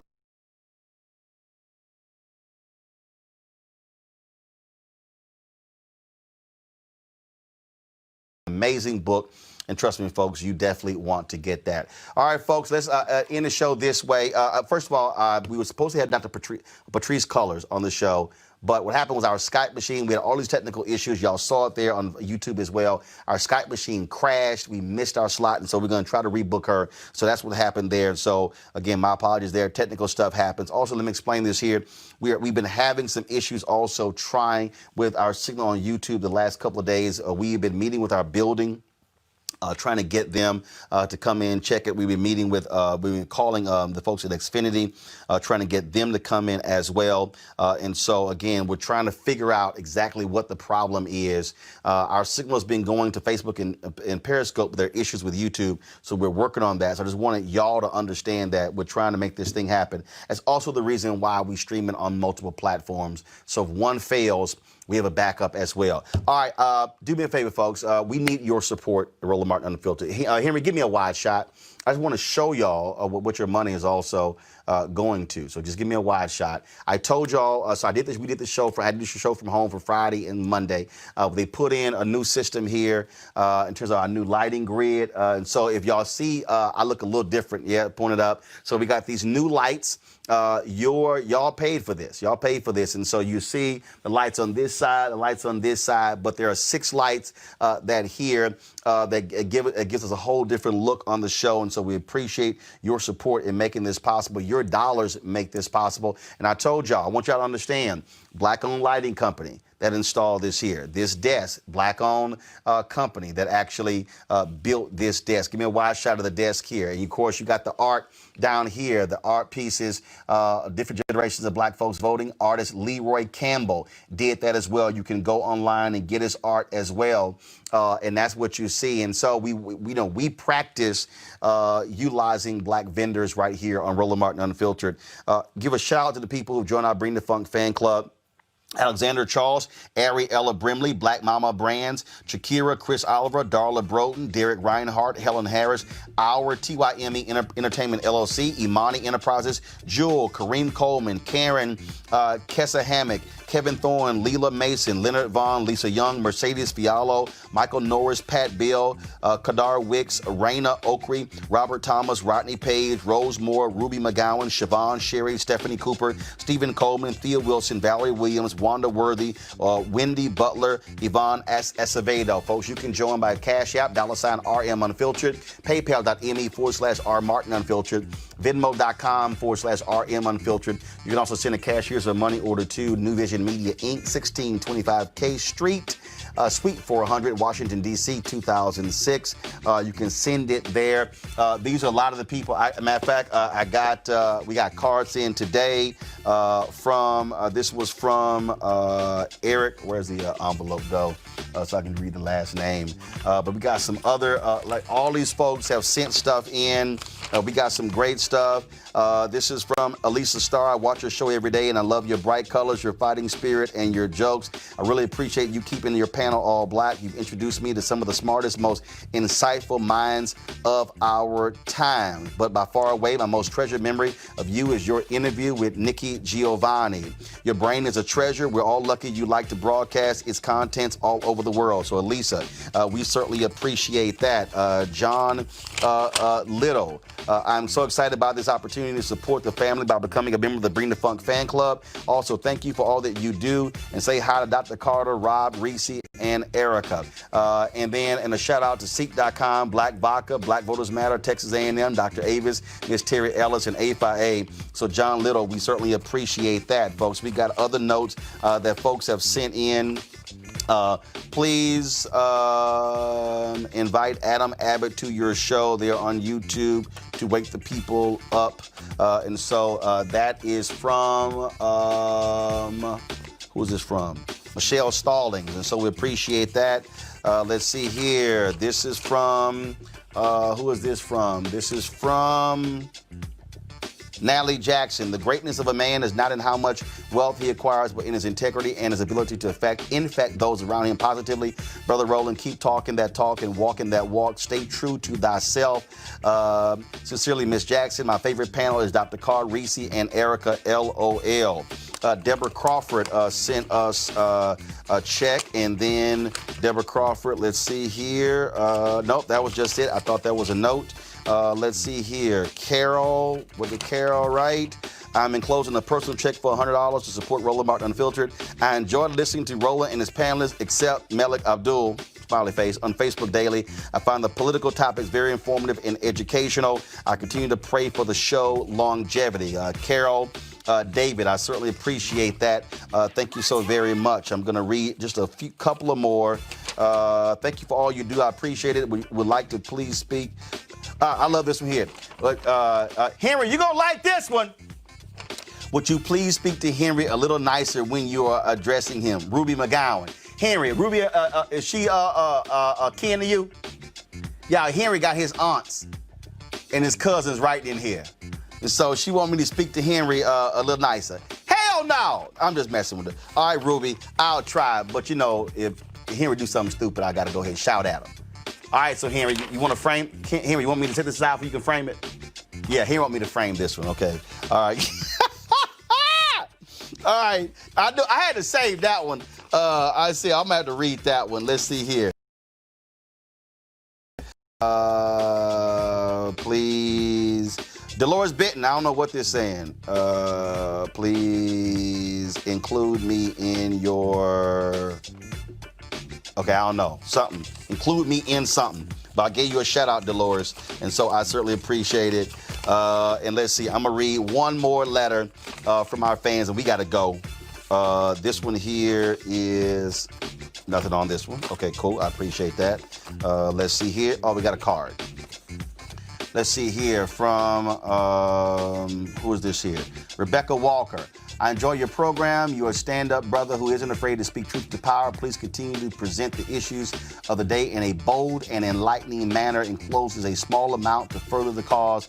Sincerely, Rebecca Walker. Folks, I'm telling you, we got people all around the country who support our Bring the Funk fan club. We want you to join. If you watch it on YouTube right now, y'all can give right here on YouTube.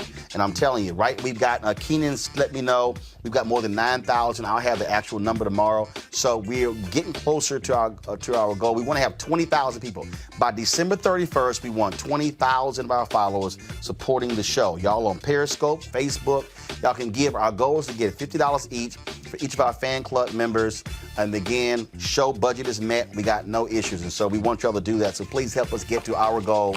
Again, pull it up again, Cash App, PayPal, Venmo. You can also send the cashier's check. All those up. You can also, if you want to use a credit card, just simply go to RolandMartinUnfiltered.com and you can use the use Square as well. And so, and remember, if you join the fan club, you get a discount code for products, the pocket squares, and the books that are on the website. You got that as well. Don't forget Ceek.com. Go to Ceek.com. Use the promo code RMVIP2020. We get a cut of those proceeds, which also goes to fund this show. That's why we do what we do. Folks, I will see you guys tomorrow. It's Thursday. Who do I got tomorrow?